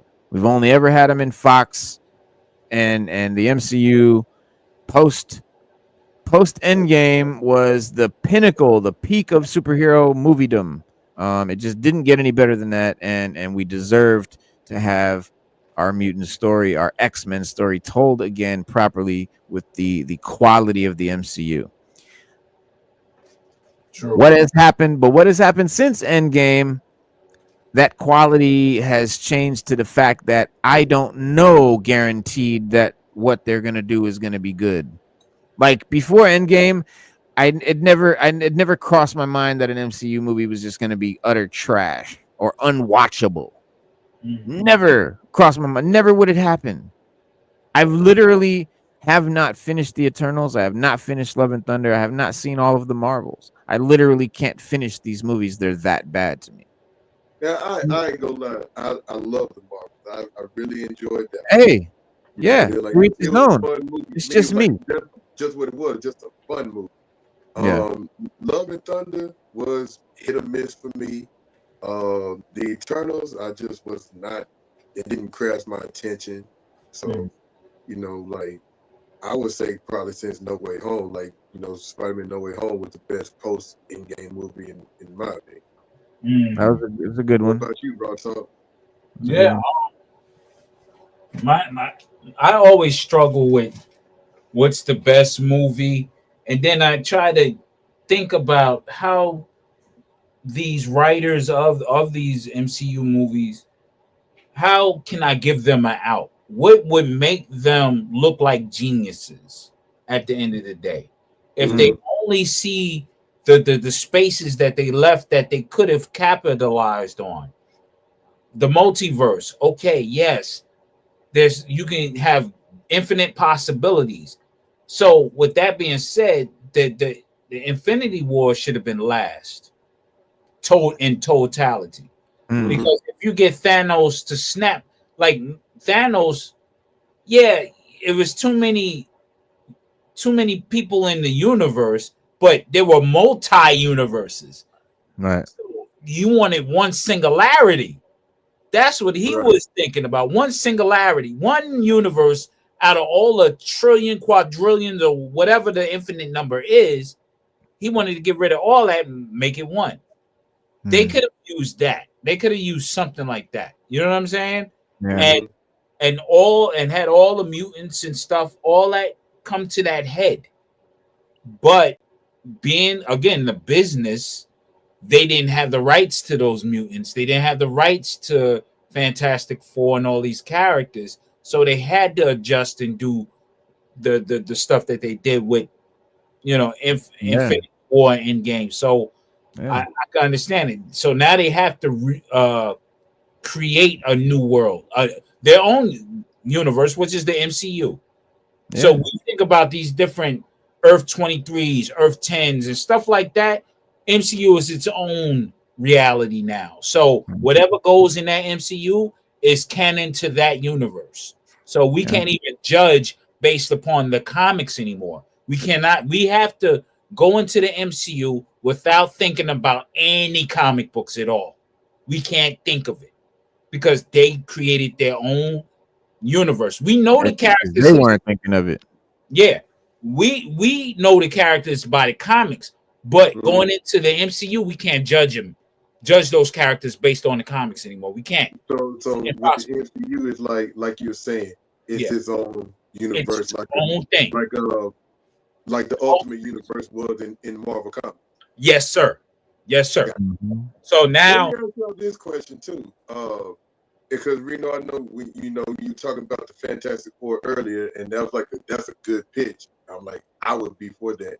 Do you think that they could have, like Raw Talk was saying, basically like an out with the snap and say, if everybody has what with these people at the Fantastic Four and the X-Men, and say Thanos snap, wiped them out, but when Hulk did the reverse, it kind of brought him back, or Iron Man, and it kind of brought him back.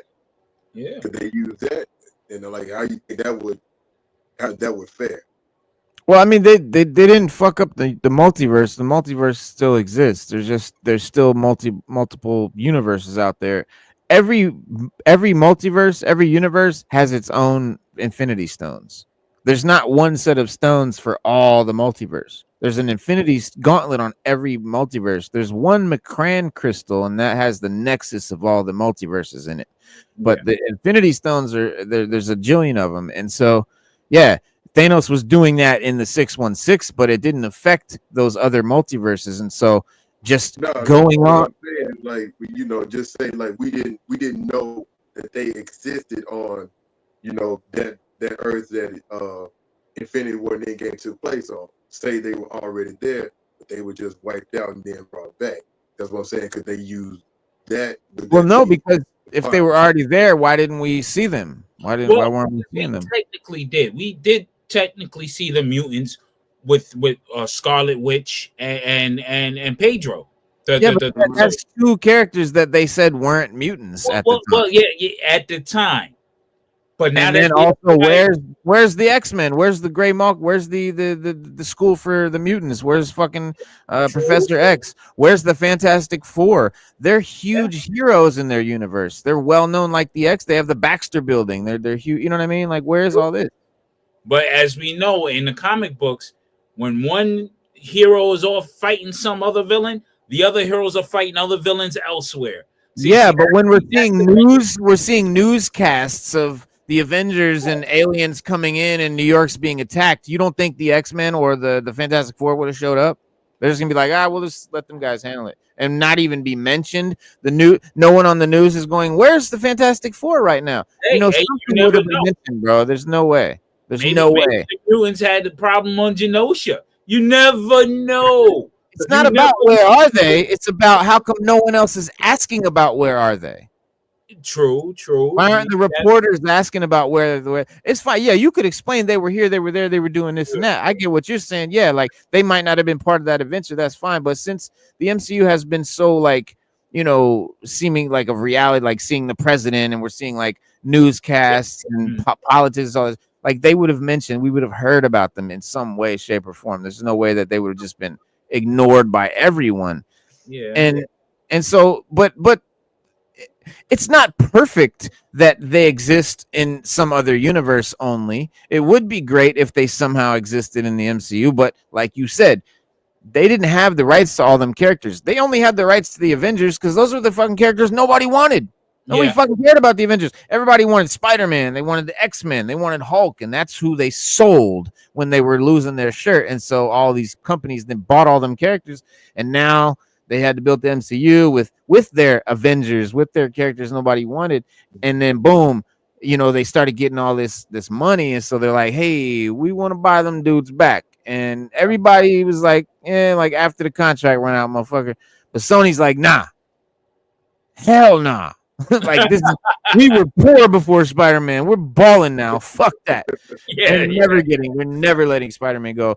The movie rights. It's just the movie rights. I mean, Marvel obviously still makes Spider-Man comics, toys, video games, all that shit. Movie rights. Movie rights. Yeah, to be fair. But yeah, man, that's I mean, not to cut you off. That's why I say I resolved it in my brain to say any Marvel movie that comes out is based upon their universe and their universe only.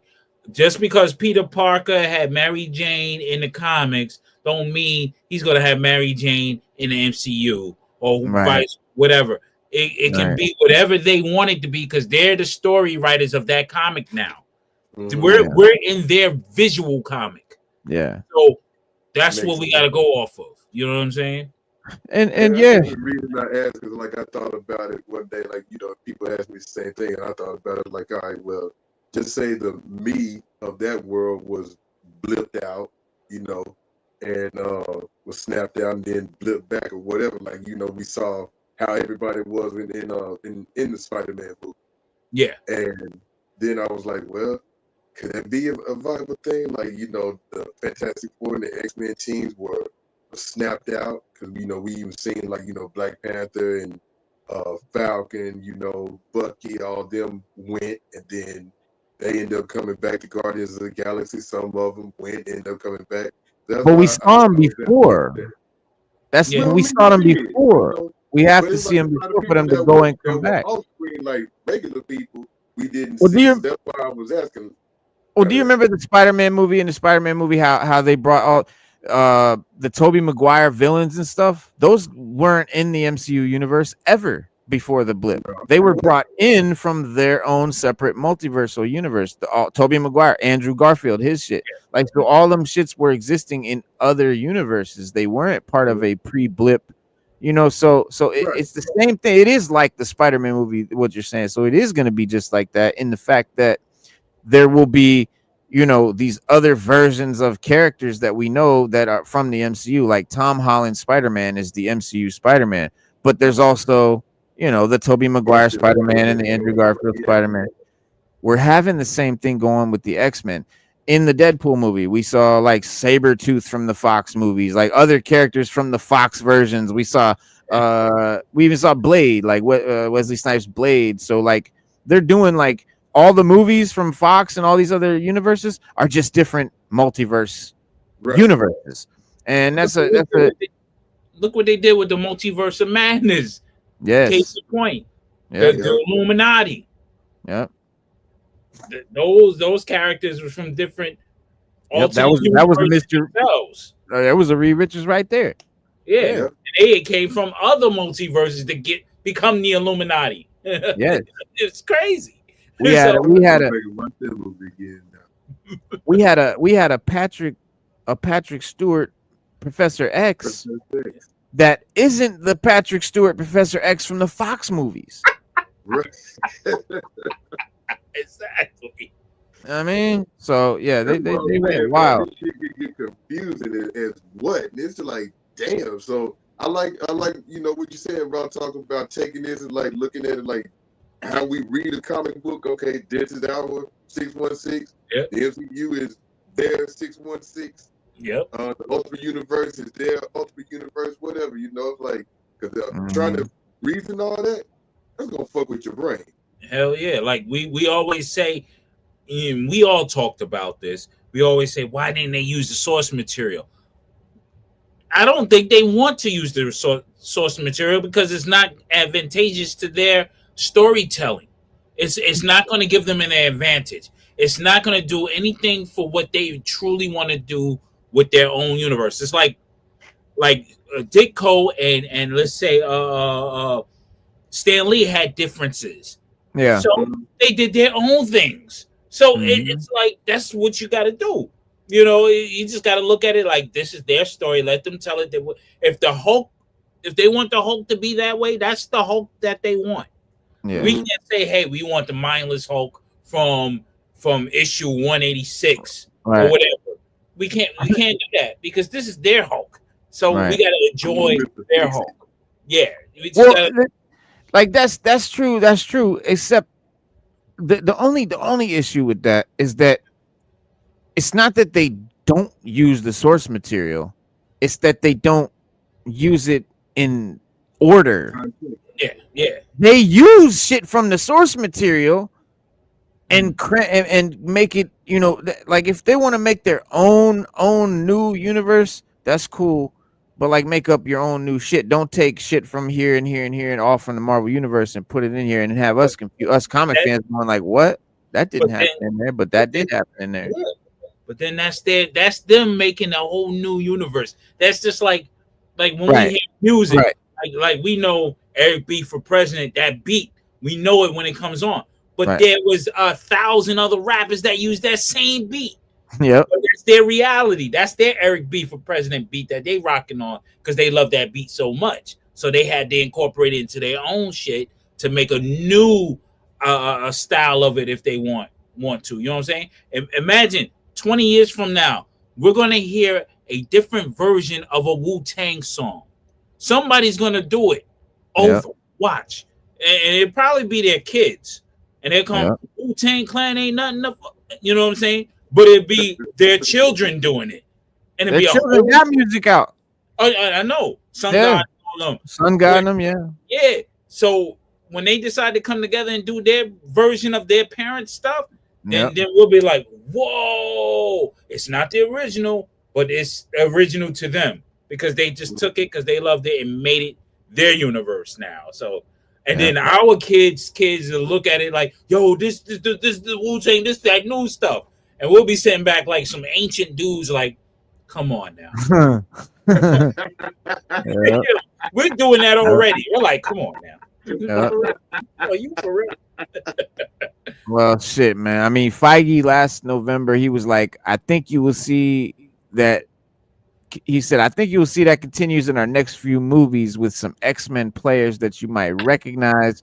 Right after that, the whole story of Secret Wars really leads us into a new age of mutants and the X-Men. Again, it's one of those dreams come true. We finally have the X-Men back. Talking about, the rights to the movie rights to the X-Men. So yeah, he's excited about it. And they're talking about, they're already making plans and shit.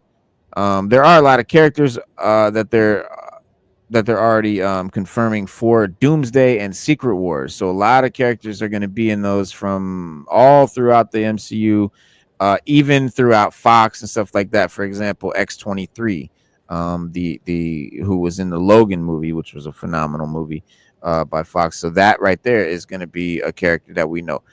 We saw like my man said, Deadpool and Wolverine. We got some characters from there. But yeah, between the Marvels post-credit scene with Kelsey Grammer's Beast, who is apparently also going to be in it, and the Deadpool Wolverine, it's obvious that the mutants, and more specifically Earth 10,005, will factor into those. That, by the way, is the Earth from the Fox universe, and in fact, the prevailing theory is that an incursion between Earth 1005 and Earth 616 will give us our long-awaited Avengers vs. X-Men battle in live action. Jonathan Hickman did a Avengers vs. X-Men run. It's just like it's easily one of the best runs in comics. Hickman's Avengers, the whole thing, a lot of what the MCU is doing is pulling from Hickman's work, especially their stuff with Fantastic Four coming up.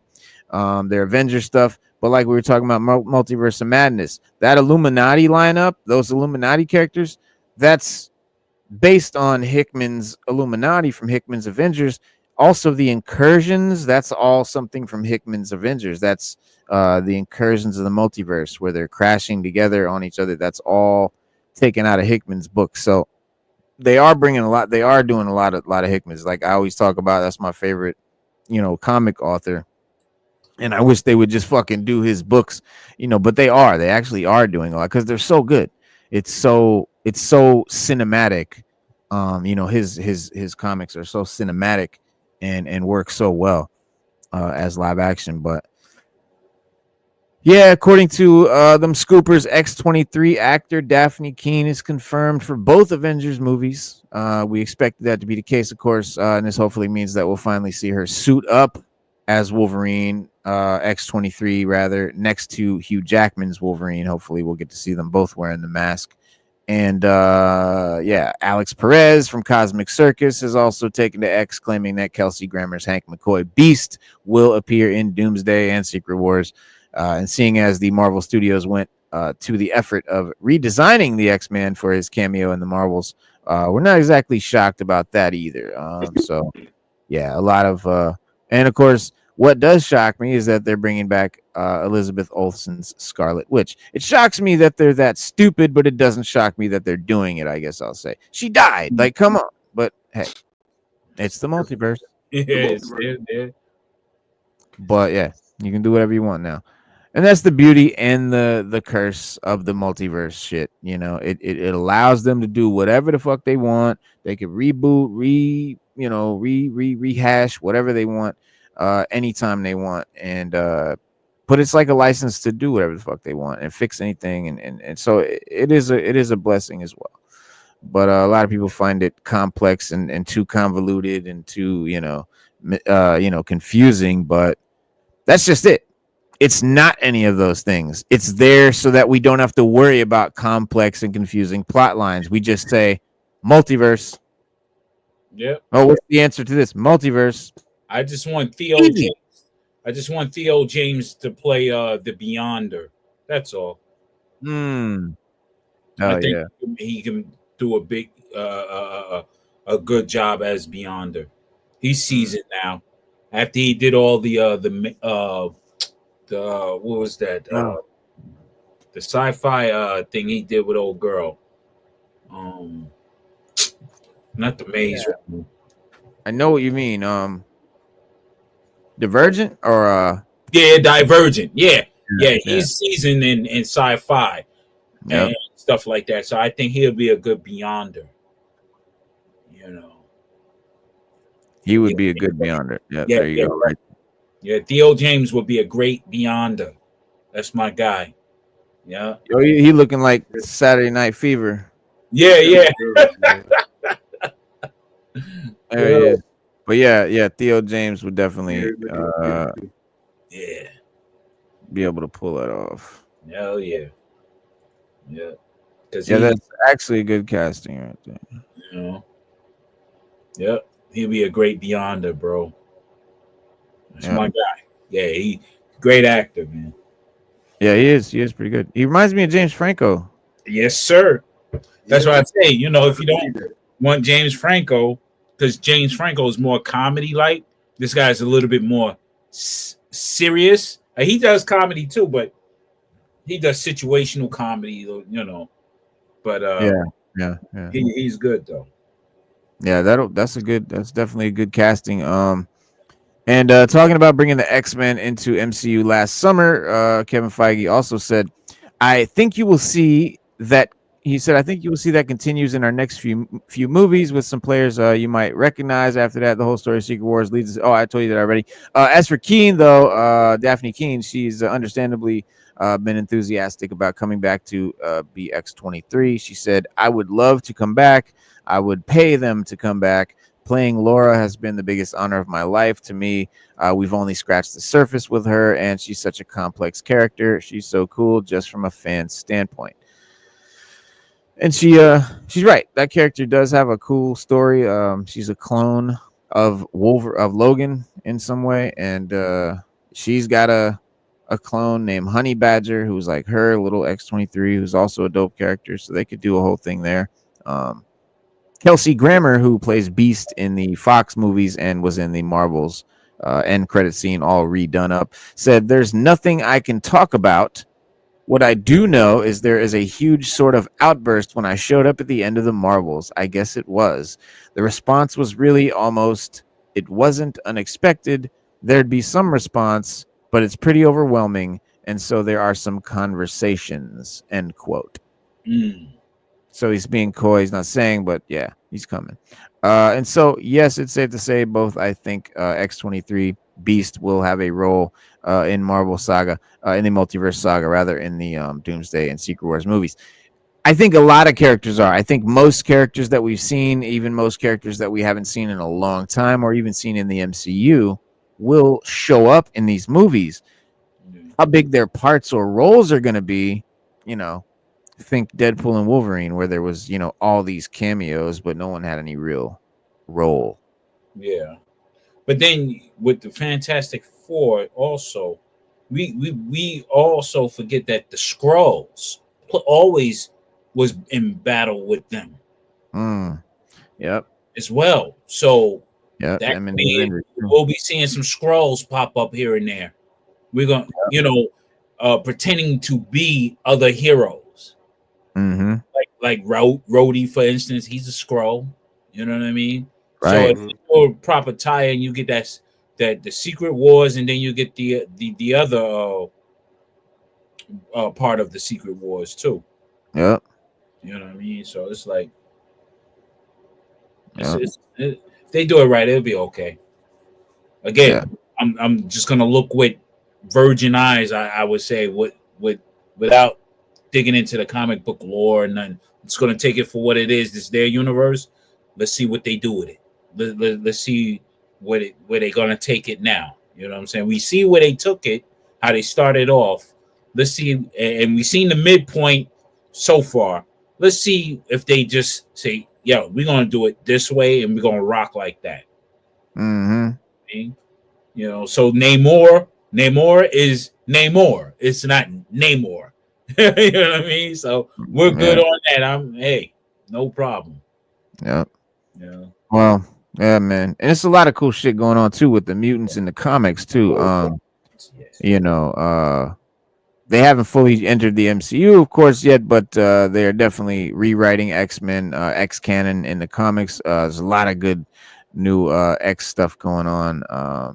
But there's a lot of bullshit too. But yeah, there's a lot of retconning and origins of the founding team and stuff. But there's a new Xavier book coming out that's going to be very interesting. That's going to sort of unlock a lot of the mysteries about Xavier. A lot of his, it's always been theorized that he's not necessarily the man we think he is, right? That he's not necessarily the good guy we think he is. He definitely does a lot of questionable shit that we know already. So, but yeah, they're gonna dive into that. So yeah, they touched on it in the movies too. Yep. With the the X-Men, the last set of them. What is it? Their first class bunch of X-Men from there. He's definitely a flawed person. He's not what his relationship when they made him coexist with what's her name?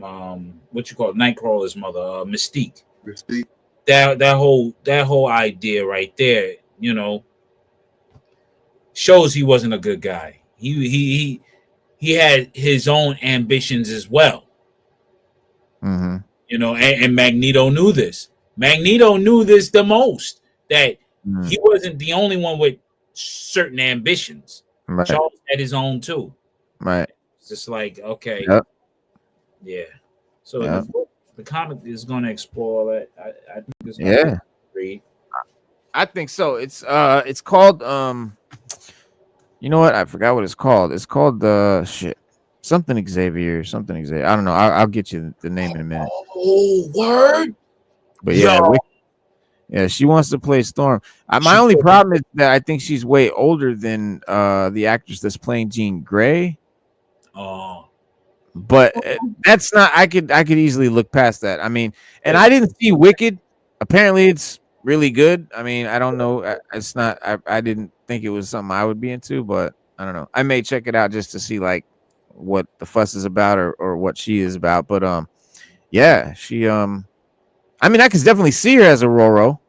yeah, hell yeah, You hell know, yeah. Even though our girl, she's she a already far cry from Halle Berry. nah, that Halle was just that She's was a just a different. money That's grab not. thing, like Yeah, exactly. 'Cause star she was power. hot at the time. Right. She was hot at the time. Yeah. Yeah. That's like the same reason they got Pedro Pascal as Reed Richards.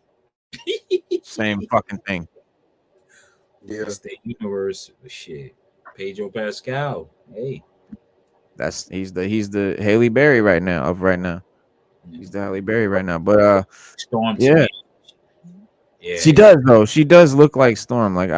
But for me, I want to see white eyes, man. I want to see them plain white eyes. I need that. Lupita would have been a perfect Storm.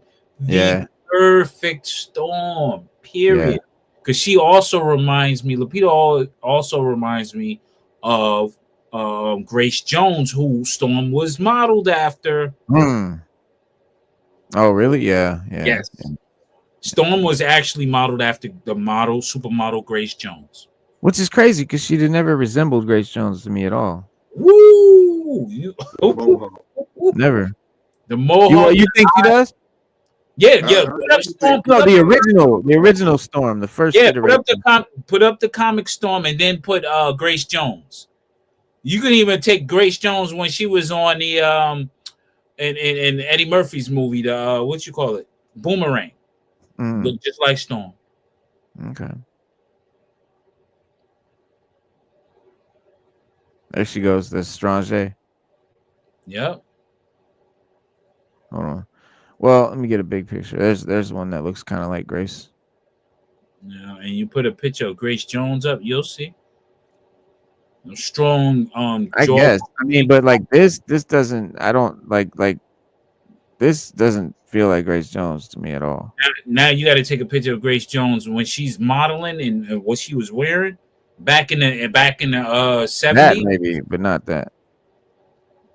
Yeah, I mean, let me see. Yeah. Put in Grace Jones. I personally, I never found her attractive ever, but that's just me. She was never attractive to me, but here she goes. I always thought I didn't dig the whole strong jaw, the chin, and the whole thing was not. That's who Storm was modeled. The voice and everything. You listen to her. Wait, that one right there. That one. Yeah. You gotta take her modeling photos when she's in the young. See, boom, Aurora. Yeah. Yeah, she was going with David Bowie and shit. Mm-hmm. Yep. Yep. This looks more like Vanessa Williams. Vanessa Williams, but then again, Vanessa Williams, she's not dark skinned. Neither was that. She was real light right there. Oh, that Storm picture I just had up. But she's from Africa. Yeah, she's from Africa. Yeah, that's like I said, Halle Berry, a whole different Storm, man. This is more of a realist or more of a faithful Storm to the character Storm. So it works if the age gap isn't too bad, but I just don't want to see Storm as like an elder. That's my whole thing. If Jean Grey is a young girl, if Jean Grey is older, fine. But if Jean Grey is a young girl, I don't want to see Storm as like an old lady or an elder. Well, Storm is the leader. She was the leader that took over. Yeah, at one point later, she did become leader. That's true. Leader. So I guess they're looking for a more powerful persona. And you know that you say that. That's probably that. Yeah. fuck I'm thinking. The MCU is gonna have Storm as the leader, definitely not no white man, not no Cyclops. He's a white man. Oh, I mean, we had so many movies with Cyclops as the leader. We're good. Yeah. Now it's time for Storm, baby. yeah. And I ain't mad at that. That's what's up. Like that's one of the things that I'm glad about with Marvel and the things they're doing. Because that's something Fox would have never done.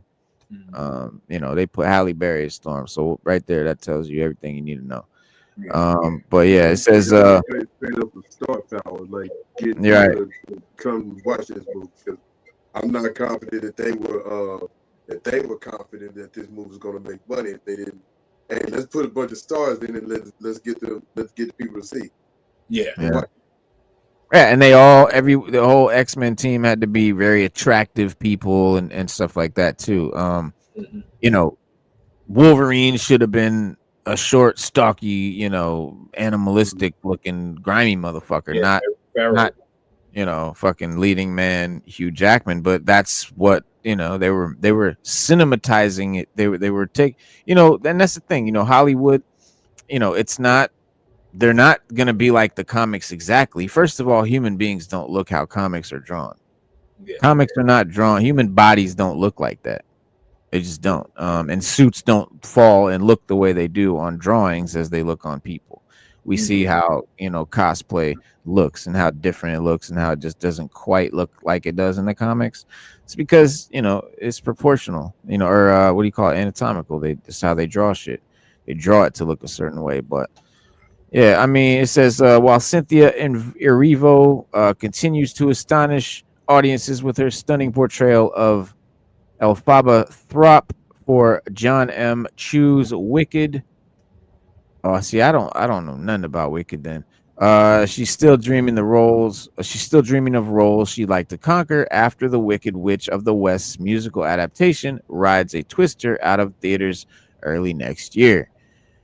Speaking with the National Board of Review, Eviro told the outlet one of her dream roles is Aurora Monroe, aka Storm from Marvel's X-Men.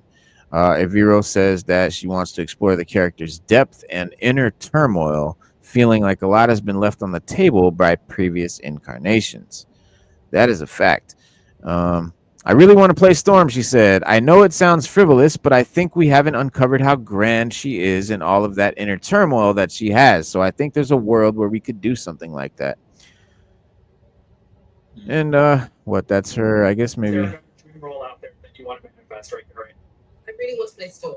I know it sounds frivolous, but I think we haven't uncovered how grand she is and all of that inner turmoil that she has. So I think there's a world in which we could, do something like that.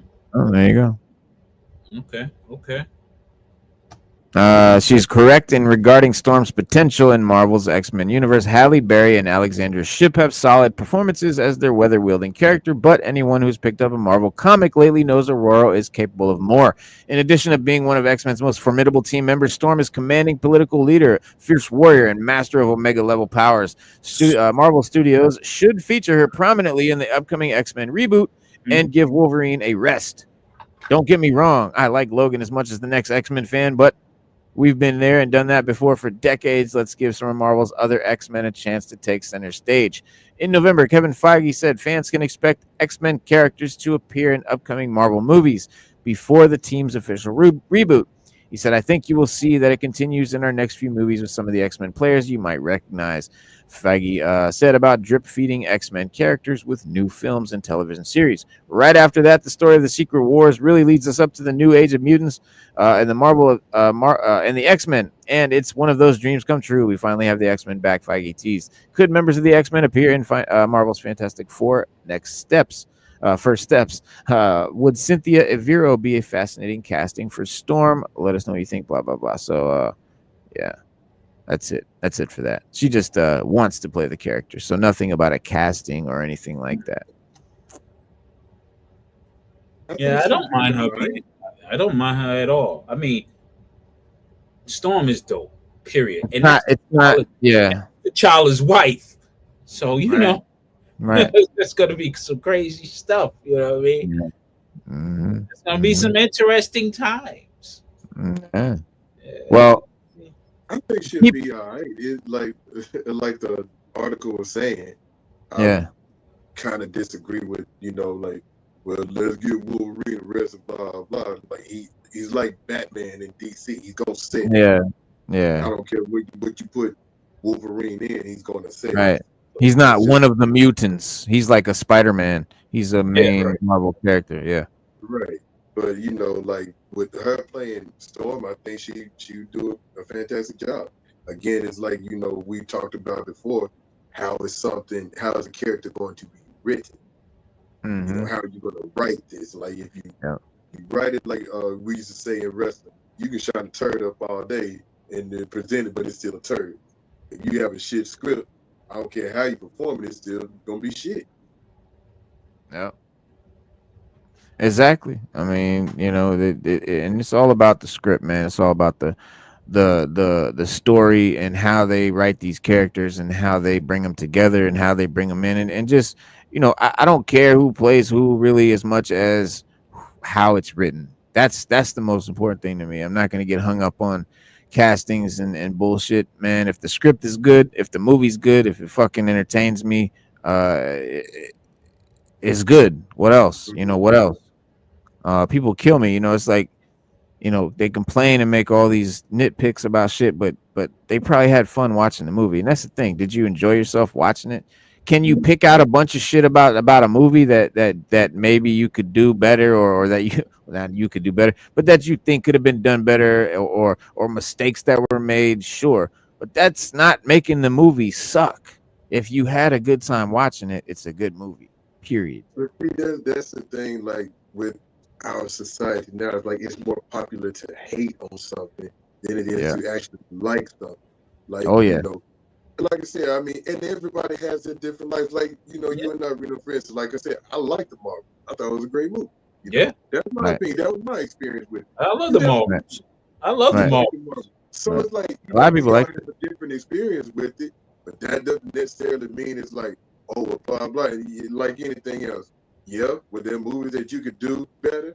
Yeah, absolutely. There's stuff you can always do better. But so what? Again, like you said it best. If you had a good time with it, made it a good movie. Yep. Sada, welcome. What up, Solid? Hey, Sada. Hello. Hey, That's right. Storm. Oh, is this concerning Cynthia Erba? Yeah. Yeah. Mhm. Yeah. We were just talking real quick about her wanting to play Storm. Yeah. I don't think that's a good idea, but You don't they like might it? give it to her. Yeah. Oh, No, I really? don't think it's a good idea. I think visually she has a very striking and unique face. To the point where I think I wouldn't be able to see her as Storm. Like I would just see Cynthia. Like Because similar. you think more of Storm of like a Halle Berry Storm? Like No, because I don't think she looked like Storm either. no, she didn't. I think Anna Diop, who played Starfire in Titans, I think she would be a good Storm. Ooh, I think Yeah. she'd be really good. Yeah. I just think Cynthia, she's campaigning for it. She's hot right now. She's buzzing. It's just, and if they were to give it to her, for me, I would understand why, because she's hot and she's buzzing right now. So, Right. but I don't know that she would fit. And then she was talking about like the inner turmoil of Storm, and it just like Yeah. made me worry because it's like, what the hell are you even Yeah. talking about? Like, I don't know what you're saying. Yeah, I think she would be That's a where great I'm at. Storm. yeah. Yeah. She would She be my would. number one She would choice. work. Yeah, she'd work. For sure. For sure. Yeah. Yeah, that's my top pick. But Yeah. She was dope in the Titans. yeah. Yeah, that was a great show. Right. So yeah. That was a great show, man. I didn't really see it. No, It's okay. You're Well, not I missing a lot. I'm not gonna lie to you. I have a love-hate relationship with Titans, but she was a great part of Titans. Yeah. Yeah. Yeah. Yeah. I saw the I don't know what did I see of it. I saw the first few episodes. I think it was before Robin appeared or before he became or before was it before? I don't know. It was probably Well, before 90 Chase because Robin. he didn't. I definitely saw her. Like I definitely Yeah. saw her do her thing. Red I saw Raven do her thing. But I don't remember much about Robin yet. So it Well, was the real red. early on, maybe a couple episodes in, maybe 1, 2, or 3 episodes, maybe I don't know. And it wasn't like I had a problem with it, or it was that there was a lot of other shows on at that time, and I kind of had to fill my space with what I could, and like it didn't make the cut, basically. Like not that it sucked, it just didn't make the cut out of stuff I was watching, and I don't watch network TV really, so that's another thing. But like shows that were on HBO and shit at the time. But yeah, she would be a really cool Storm. Hell yeah. And also a very attractive Storm, because I think in the comics there's two Storms. There's one that's a very attractive Storm, and then there's one that's a more motherly, queeny, like a queenish, like royal. I don't know, just not quite more classic beauty. More like you said, Grace Jones, which kind of fits more the Wicked actress than this, but yeah. Definitely different versions. Yeah, Diop is definitely a good choice. I mean, I ain't that slipped my mind. Damn, thanks Sada for bringing it back. Yeah. I thought about it, bro, but I didn't say it when we were covering Cynthia, because like Anna Diop would be my first choice for Storm. Yeah, because Diop is beautiful as hell. That's why I was watching the Titans, really, on the real tip. For real. Yeah, her story between her and her sister, that was heavy. I like that storyline. That was a good story. Yeah, she's she definitely is what stood out for me about that show. I mean, like I said, I didn't watch a lot of it, but I definitely liked her a lot. Yeah. So that's a very good idea. Other than the X-Men, we have, of course, the Daredevil and Netflix stuff that they're bringing over. We got, obviously Fantastic Four is coming from their universe, and X-Men's going to come from their universe, and so now we're going to have the Netflix characters coming over. And after deciding that a creative overhaul was needed to correct course on Daredevil Born Again, Marvel's television's upcoming Disney Plus streaming series rather became a rival of Netflix's Daredevil rather than the whole new deal it was originally intended to be. As a result, Daredevil co-stars Deborah Ann Wall and Eldon Henson found themselves written into Daredevil Born Again after initially not having been part of the story. It was originally just going to be your boy that played Daredevil and nobody else. Then they brought the other actors in from Daredevil. Then they're like, okay, maybe we'll bring in, all the different shows, right? And all the Netflix, defenders. But there's like certainly some reason to be concerned about the well-being of Foggy and Karen. They're not the only members of Matt's supporting cast that are coming back. There's also rumors that Frank Castle, played by John Barenthal, is coming back. Not only coming back, but having his own show, like a whole Punisher show. So that's probably going down.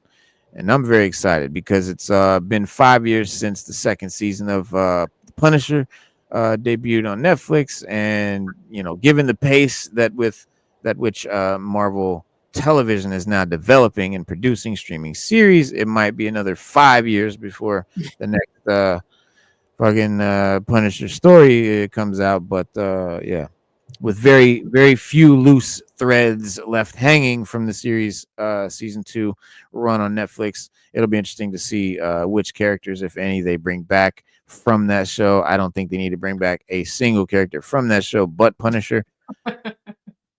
There's no reason. He was pretty much it. But yeah, and season 2 again was not even that good. Like, so, yeah, but the character, Punisher. the character was great. Played by Jan Barenthal. I liked his Punisher, but there's the season 2 show, the first season I dug, man. I really liked the first Punisher season. Thought that was great. The second one, it wasn't quite as good. But yeah, it's really cool. They're going to be bringing that back. I'm not mad at that at all. Oh yeah, gotta be careful when you cherry pick. I'm glad they brought back Foggy and Karen, because it would have been difficult to not bring them back because of how important they were in the show. And it's like the same with possibly ignoring Luke Cage and Jessica. I mean, you can ignore Iron Fist, but like possibly ignoring those two, it's like it's difficult. I don't know, but we'll see what they have to do. Man, come on, Danny Rand. You can't ignure him. Come on. You can ignore that, Danny Rand. He was all right. The guy was all right. Maybe. Like he was universally hated. Like a lot of people didn't like that show. I watched it, rewatched it, years later, and it wasn't as bad to me. Like I guess I appreciated it for what it was at the time, but again, it's not a representation of Iron Fist. I definitely want to see, obviously more of the costume, of course, and all that. But yeah, he wasn't the worst. It wasn't the worst as I thought it was. Yeah, maybe, yeah, something like that. Yeah. But Fantastic Four, some of the rumors revealing some of the major plot details. We have there's a huge amount of intrigue surrounding the Fantastic Four first steps, particularly with the action set in another reality. The nature of obviously multiverse saga means that they will travel to the sacred timeline, but first they will need to take on Galactus and the Silver Surfer's wife, Shalabal. And yeah, they're doing the whole thing with Shalabal, not Silver Surfer. We've discussed that ad nauseum. But much has been said about the possibility of Galactus being a multiversal villain. We've also heard that Franklin Richards will be tied to the character and likely a big part of what brings Fantastic Four to the 616 universe. Again, I can only recommend so much Jonathan Hickman's FF. It's his Fantastic Four story. Franklin Richards becoming Galactus, like it's a whole thing. But Franklin Richards, like in that, is revealed to be maybe one of the most powerful beings in the Marvel universe. Period. Yeah. Like complete reality warping. Just kind of, they even joke that the reason all the Marvel characters stay young is because Franklin Richards wants it that way. But yeah, so but yeah, we it's true. But the scooper, one of the scoopers about Fantastic Four says the team disbands after the birth of Franklin Richards, but comes back together when the Silver Surfer arrives on Earth to warn them about Galactus. The I don't know, the whole title First Steps made me think of a kid, like a toddler. Maybe Franklin Richards is a toddler in this. I don't know. They haven't talked much about his casting or anything, so it might just be a little toddler Franklin Richards. First steps. I don't know. But yeah. But with Marvel Studios skipping their origin story in Fantastic Four, it makes sense to sort of pick up with the heroes after they've disbanded. Why? Because if we aren't going to see them, come together for the first time, seeing them put their differences aside to reassemble is that equivalent for Hollywood. But after all, just like in the comics, how better to bring them back together by pitting them against the Eater of Planets. Yeah, but Galactus, the actor playing Galactus, Ralph Inson, said it was really humbling when they announced that I was like, how is that going to go down? Because there's a lot of big names that had been attached. I was expecting people to go, sorry, who? But it was lovely and very heartwarming. He's talking about the reception that he got for people finding out that he was going to play Galactus. I, for one, was very happy with that casting. I think he's great for that role. Just because Galactus isn't like Mr. Personality, and neither is he, to be honest. But he's got a voice. Like, his voice is fucking crazy deep. It's like a fucking baritone. And it's fitting for the the giant being that is Galactus. And I think it'll work. He said it gave me a lot of confidence going into the job, to be honest, knowing that it seems there's a large portion of fans that like the idea of me doing it. But yeah, again, set against the vibrant backdrop of 1960s retro futuristic world, Fantastic Four introduces the whole family to our universe. And yeah, they'll use the multiverse to. I think I told you, I think what's going to happen is Galactus is going to come, and I think they're going to lose. I think they're going to lose against Galactus, and that's why they're going to have to escape to the 616, to the MCU, and that's how they'll come over to the Avengers Secret Wars and shit. Is Dr. Doom going to be in there? Robert Downey Jr. going to be in there? Not as we have been told, but I wouldn't be surprised that he pops in at the end in some way, even if it's an after credit thing or what. But they're going to link it somehow through him. So, but yeah, and again, they'll already be known superheroes in this movie. They're not. They're going to be how the Avengers are in the MCU. With the Avengers Tower and all that, they're going to have the Baxter Building. It's going to be basically the mirror of the Avengers in the MCU with them. And so I imagine it'll be interesting. I think it'll be cool, like when they bring them over to the MCU, seeing how how they kind of interact. Sadly, it's not the good old Avengers team from post or pre-Endgame. Obviously, certain characters aren't there. It's just I'm really worried about who they're going to make the Avengers. Who are they? Is it going to be the Marvels and like the Eternals? Like who's probably Spider-Man, Captain Carter somehow, because they love her right now. Somehow, Sam Wilson, probably Miss Marvel. They're gonna sneak in there. Yelena, Bucky. They're gonna sneak them in there, and it's gonna be like, so. Yeah, it's so lackluster. It's so underwhelming. It's gonna be a shocker. I think you're gonna see all the original team. Oh, for sure. They'll be there. Oh, yeah, they'll be there. They need them. The team moving forward, I think, right. The official team for the movie, is not gonna, but they'll be there. Yes, they will be there. They need them. They absolutely need them. Avengers assemble again. What? Yeah, Marvel. Once I saw Chris Evans was coming back, I laughed my ass off. I was like, yeah. Yeah. Here we go. Yeah. I saw. Thing, what was that? It's a fan art with them dudes. The Hydra Cap, Downey Doom, and who's the other one? There was a third. It was probably Spider-Man, if anything. Spider-Man, yeah, Black Suit Spidey. Yeah, Black Suit Spidey. Yep. And and man, I really do hope we get some symbiote Spider-Man.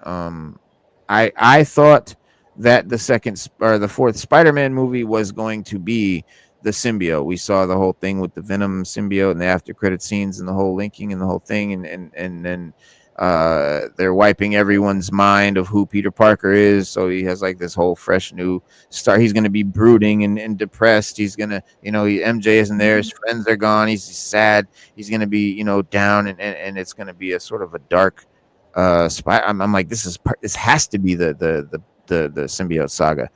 Now we're moving into Secret Wars, which in the comics is where he gets the symbiote, the black suit. So it just all too close together. But then, we hear all these hideous rumors that they're going to do a Toby Andrew fucking trio movie again. It's like, come on. Really? You shot that load already. Yeah. I wouldn't mind seeing it, but not this damn soon. Yeah, Like, I think Not unfortunately again. for this Peter is too soon.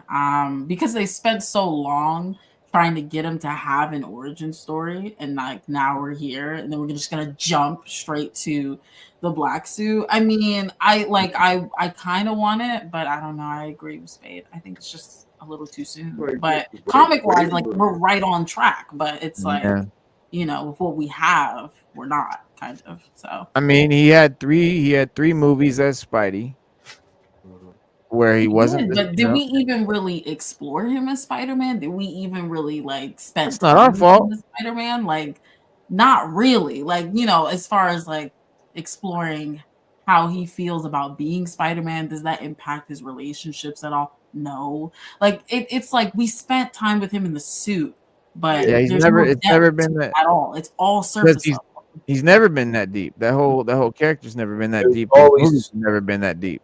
He was always being Stark's protege. Yeah, and That's he's a what it kid. was He's every very much like a every school, movie. yeah, every and a movie. kid in He's school. more of a happy-go-lucky Spider-Man instead of like you even seeing you saw Right. a lot of rooting in Andrew Garfield Spider-Man. Yeah. But you saw some of that even in Tobey's, but with Tom Holland, he's more happy-go-lucky. Like Right. they said, he never suffered a loss because he Right. didn't have enough being for one. So he didn't suffer a loss until Tony, and then it got even more personal with Aunt May. Yeah. And now you might see him, develop more into the brooding type Spider-Man, like y'all was saying earlier. But Everyone he knows doesn't know he exists. doesn't know he exists. Like he right? just So basically like, lost now, everyone he knows. Run with that story, but don't have if he needs help, don't have the other two Spider-Man come back and help him immediately. No. Let him go a movie or two or whatever, and then it's like start to lose his way before you bring him back in. But Yeah. even that makes no sense because If you're remember, gonna, they said it back. Like when he made everybody forget he was Spider-Man, that includes them dudes too. Like this all was a clean slate for him now. yeah. So to even think about bringing Garfield and with Toby back, that's corporations saying, "Yo, we want another money grab." That's all that shit. Period. They always That's have all a it is. loophole, though.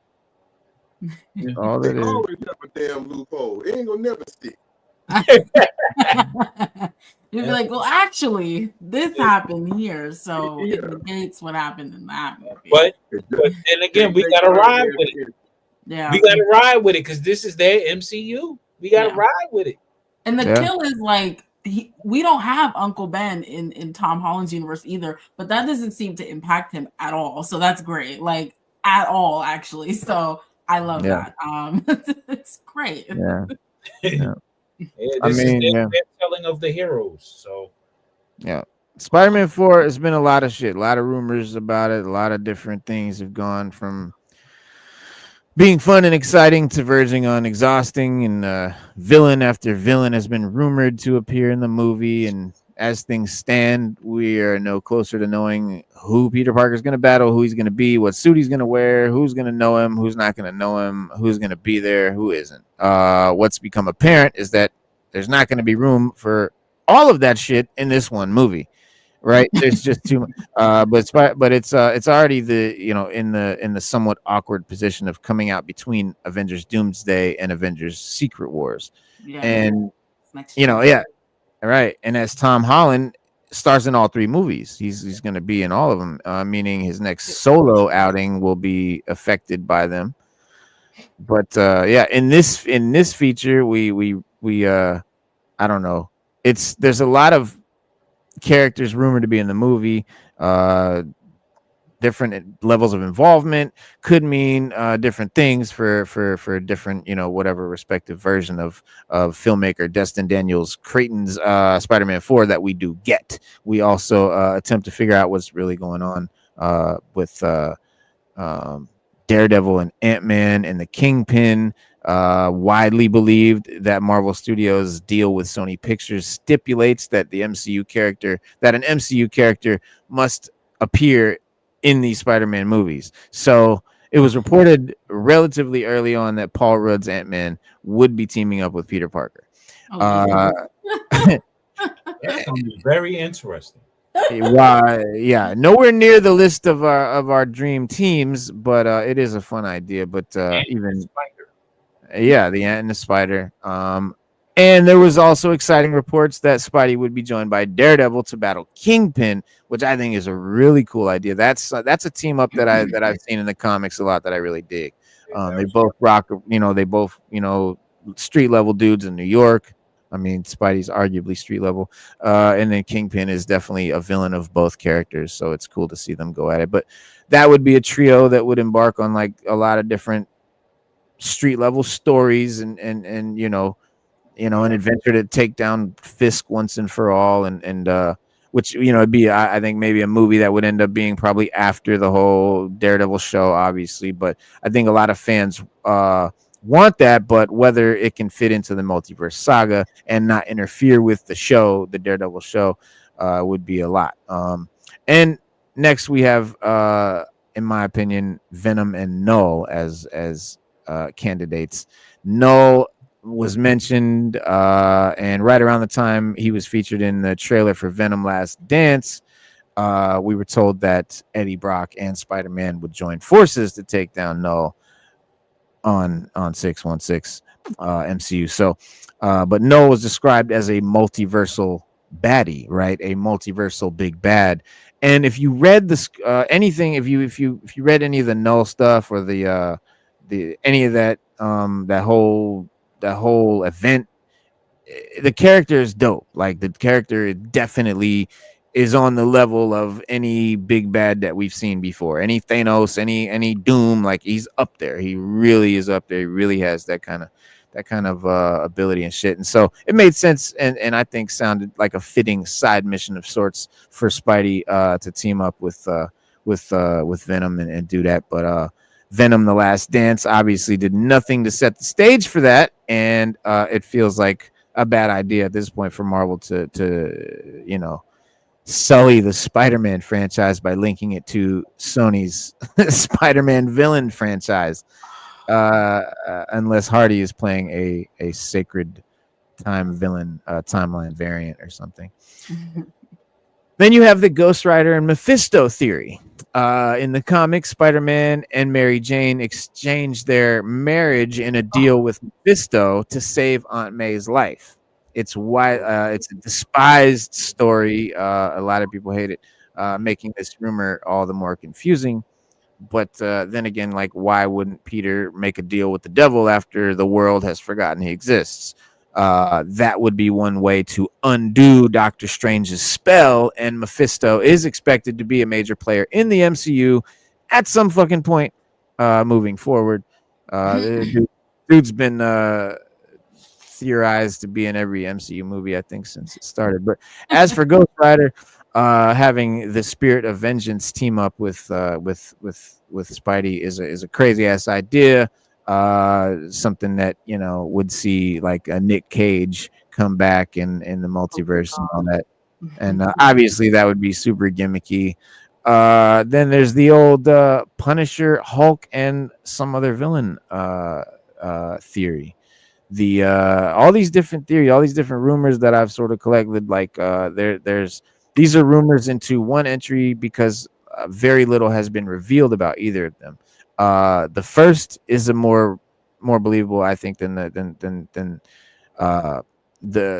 two, as it claims an early draft of the script featured a Spider-Man Homecoming rematch with Scorpion and Shocker coming back, which actually sounds Spider-Man-y and not horrible, but perhaps not definitely the blockbuster spectacle that Sony wants after the record-breaking Spider-Man No Way Home movie. That's the big thing, is that movie was so wildly successful that they're going to be very careful and try to do something that does just that much business, and which perhaps explains why there's supposedly been talk of throwing the Punisher into the mix for a team up, which would see him and Spidey fight the Hulk. Oh my god. Which sounds like a weird movie, but like if we were to get that before Hulk versus Wolverine or like anything in that regard, that's just so crazy. Yeah, that would anger a lot of people. That would anger a lot of people. Yeah, I would be one. Yeah. I definitely want to Well, see also Hulk, we Hulk really and being Wolverine. the smart Hulk. Not Yeah, that's what I'm Hulk. saying. It's like, what Hulk are we even getting? Because the one we have right now is like hunky dory and fine with life. So I don't really Yeah, like bro. maybe Red Hulk. Like I don't know. I want the fucking. I want the. I'm not even. I like, dude. I like the Eric Bana Hulk. That movie was dope. That shit was dope. It was like a mad. It was like a comic so book. long since I've watched that one. You like Ang Lee's Yeah. style. He had A lot of people hated it. It's a very divisive movie, but when you go back and look at it again, I think now, because like then when it came out, like we're like, oh shit, yeah, Hulk movie, and then it came and it's like, where the fuck is the Hulk? But like now that we've had a bunch of Hulk shit, I think going back, maybe this is what it was. Seeing it again, I was like, this is actually fucking interesting. Like this is actually kind of artistic. This is really cool. I mean, Aang had a real artistic style. It's very stylized film. Yeah. And that's something a lot of people skipped over. They're like, oh, the Hulk, Hulk, missing the whole art of the movie and how actually good it was. And I mean, you had what's his name in there? It was not bad, bro. It was not bad at all. Obviously. Then Ed Norton, my favorite Bruce Banner. That was a good movie too. I like that Hulk. The whole thing about Vincent D'Onofrio's Hulk having like his exact face is off-putting. Oh, Yeah, because his face looks crazy. You know what I mean? Like, why do I want the Hulk to look exactly like Bruce Banner, like the actor? Like, that's fucking weird. That's kind of weird. He's supposed to become a monster, and so that kind of sucks. And then especially when he's all smart and he's like doing yoga, and he's just talking. Because that's what happened over time. Like that, he literally looked like Mark Ruffalo, and I was like, ooh. Yeah. Ed, you dodged the bullet, buddy. Good gracious. If Downey got more money, then he wanted more face presence, so that's why they did that. Yeah. Yep. Yeah, you already know what it is. That's just like him not. That's like Wolverine not wearing the mask. Hugh Jackman not wearing the mask. Yep. So ego. The agents say that my star gotta be everywhere. That's the agents. Hollywood agents. They're ruthless. Yeah. They're the real diabolical supervillains. Oh yeah. And I'll be honest. They don't want to go for a comic book accurate look. Like we just now getting a comic book accurate look with Wolverine and Deadpool and Wolverine. Yeah. Bro, I personally don't feel that I saw a live action Wolverine until that scene in Daredevil and Wolverine, or Deadpool and Wolverine, where he's fighting the clones of Deadpool, or all the different multiverse of Deadpools, and he's wearing the mask. He's wearing the mask. He's fighting it, and like, yeah, obviously we've seen live action Wolverine, but for me, like that was the first time I felt like I was seeing the Wolverine of my childhood in live action, the Wolverine of cartoons and comics and toys that I grew up on, of video games, like just that fucking Wolverine. Like, come on, guys, let's not fucking, like, Hugh Jackman does not look like that. He doesn't. He might be great. The character might be fucking great. I dig his Wolverine and all that. He does not look like the Wolverine I grew up with. Sorry. Yeah, guys, it's time to hang it up, Black Screen. Oh, I love that show. Oh my god, that was a great show. Okay. What show? This one that Spade's showing, Wolverine. Oh yes, yeah. It was not bad at all. Yeah, but the whole Hulk fighting Wolverine, that's a good a great storyline, and they even did a little animated joint of that. Yeah, but that's a great. Yeah. Hulk versus. Yep. But so the other theories, though, the last two theories that I know about the Spider-Man movies is of course the triple Spider-Man. Obviously, unsurprisingly, Sony is keen on recapturing the magic of 2021's Spider-Man No Way Home that gave them $1.9 billion box office haul, and bringing the three Spideys back. It sounds like they could fit into any of the stories that we've just gone over, and still having them in there. But you know, I still think that this team is being saved for the Avengers Secret Wars movie. I think that the three Spideys, I think they're going to be in those movies, but I don't think we're going to see them in Spider-Man 4. Hopefully, I really do hope, because like you did that already. You can't recapture the magic of something by just doing it again. Right. It's not how that works. And all It's that like- does is just The hinder. corporation does not condone your analysis of what they do. Yeah. They're going forward with it anyway. They feel that they can beat this thing into the ground until every dollar and dime is out of your pocket. Milk it for all it's worth. Yep, Yeah. that's what they You do. need to put that shit on a t-shirt, Ron. Talk, the corporation does not condone this. That's I'll pretty do good. that. I'll hook something up like that. Yeah. There's also been a fair bit of online chatter about Miles Morales making his MCU debut in this movie. Yeah, and that's presumably so that he can become a supporting character in the next trilogy and eventually be the Earth 616 Spider-Man. The yeah. And then the last little theory, well, I don't know, like just overall, but I don't know who is you know, all these rumors are just gonna be swirling around. There's no, we don't really know shit yet. You know, it's starting to feel like I think we're being deliberately misled in a lot of ways, like all these weird stories and like all these weird rumors that are literally real rumors that are online. That all the shit I just told you, but we've heard of Marvel Studios leaking false information to throw fans off in the past. That's definitely not something they're above doing. And it's impossible to take, you know, the information that we've been hearing and make a coherent movie out of it. You know, there's no, even if any of those rumors are true, you still have no idea what the movie is going to be like or what it's going to be about or what. But you know, and then there's the inevitability of some social media scoopers taking advantage of the uncertainty surrounding this movie to come up with any claim that they like. But you know, who knows, man.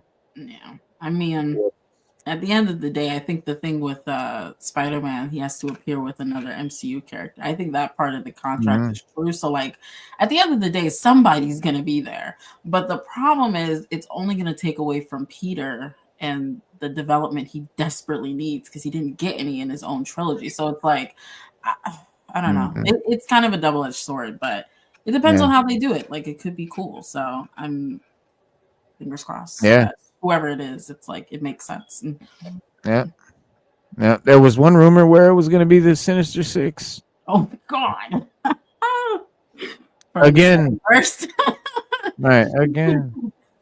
I mean, yeah, it says according to a new rumor. Well, this is December 26th. It said according to a new rumor, one early idea for Spider-Man 4 featured Tom Holland's web slinger doing battle with Sinister Six. But this is a scrapped idea. It says focus shifts. What does it say? Spider-Man No Way Home. Unfortunately, the ragtag group never got a sixth member, even though Venom was once considered concept art shown scrapped scenes featuring the Vulture and Mysterio.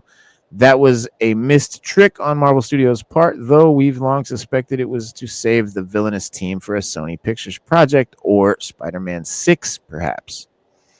Yeah, no, I don't know. Bullet after that bombed with Sony, so yeah. But these, I mean, in my opinion, you know, I still think they could redo any of these characters and it would be fine. None of them have been done perfectly. Yeah. So there's so much room. There's a lot of room. But speaking of room, I have a lot of room in my stomach because I'm about hungry as hell. I need to go eat. I gotta call it a night, but we will definitely be back, of course, every Wednesday and Saturday at 7 p.m. Y'all know what time it is. Thank you so much, Sada and Spade and Raw Talk for coming and kicking it with us. No doubt. Of course. You know, yes.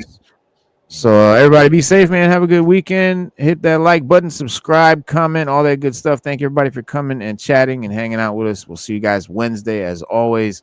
Peace. Peace.